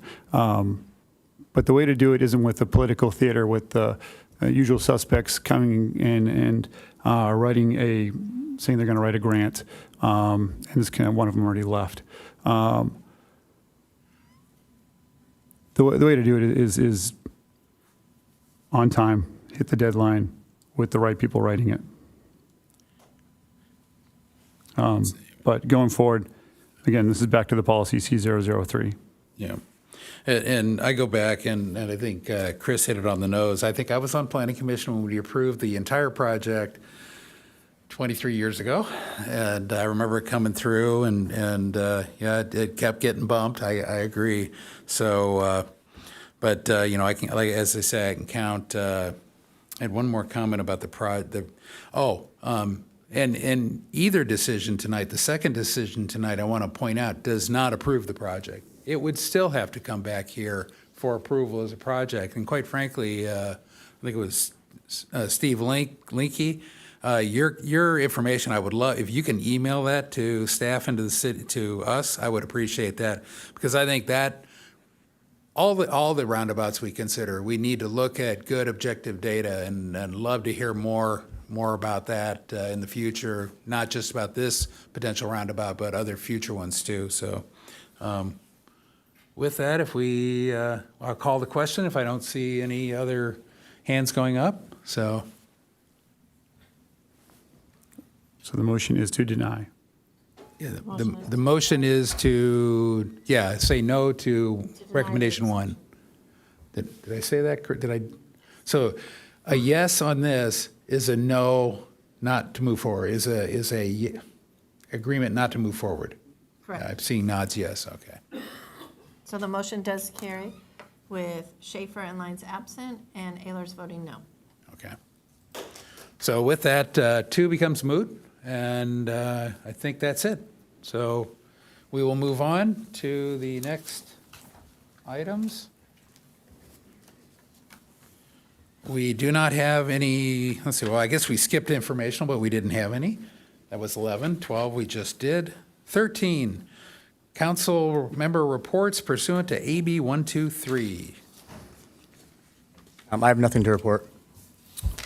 I have nothing to report.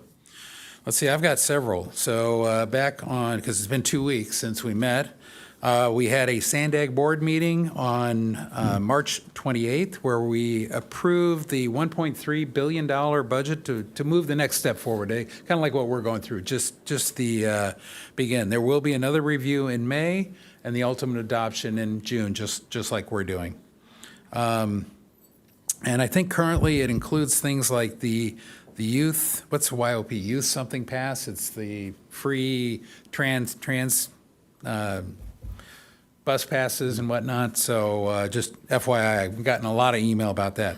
Number 2, on April 3rd, we had the Sandag Shoreline Protection Working Group.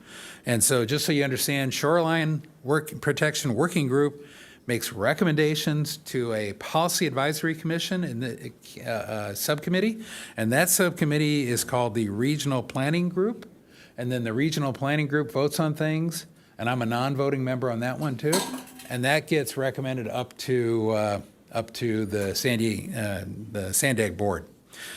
So Sandag is now pursuing Regional Beach, RBSP 3, which would be the third beach replenishment program. We were first involved in the first one back in 2001. The second one occurred in 2012, so this will be the third one. Now, the cool thing was we also, as a city, along with Solana Beach and San Clemente, went forward with a separate program, which is the one you saw last year, and it's the USACE, Army Corps of Engineers, and that's a 50-year program where we're putting sand every 5 years. So there was talk at this meeting about combining or getting on board with our USACE. I made it very clear that we were only interested if it didn't hurt what we have in place. I think my opinion is most of Sandag didn't think we'd be successful, and we were, and it's a great program we're on. Now, the one other thing I pointed out at the meeting, and this is why I'm going this long about this, is that I pointed out that the USACE that we just did stop 200 yards south of Beacons, and we don't put any sand. So I made it clear, if we go forward with this regional beach plan, RBSP 3, that it should be concentrated Beacons and north, because our bluff and beach needs restoration and protection there. So, and then I also attended one other meeting, which was the same day. It was the Regional Solid Waste Association. I attended for Councilmember Schaefer, and it was relatively routine as far as budgeting and whatnot. And Ron Morrison was reelected chair, and the group nominated and appointed Luke as treasurer. So, but it's a pretty small job. So I haven't let him know yet. And that's my report. We'll move on to city manager. Thank you, Mayor. So first tonight, I did want to talk about the temporary closure of the D Street Beach access staircase. Yesterday, we did have staff out there from our engineering department, our building official, and a structural engineer from Dock and Engineering who has assisted with some of the renovations and also our beach stair audits of many of our staircases within the city. And unfortunately, we found definitely some structural deficiencies within that staircase. We felt that it was not safe for public use. So currently, the staircase is blocked at the bottom and the top. It is now fenced off. It has the proper signage.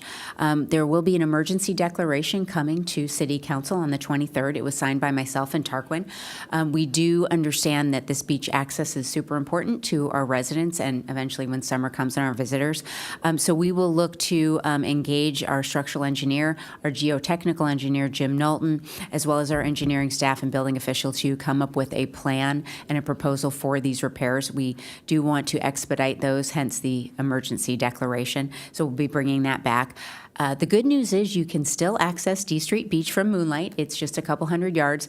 Due to the sand projects that we had, it's not a bad walk, and it's pretty good with the tide. So Marine Safety is very well aware of the closure as well. So they'll make sure that people are safe when accessing D Street Beach. And we just ask for a lot of patience from the community. We know how important it is to you, and we will work as fast as we can to get that reopened.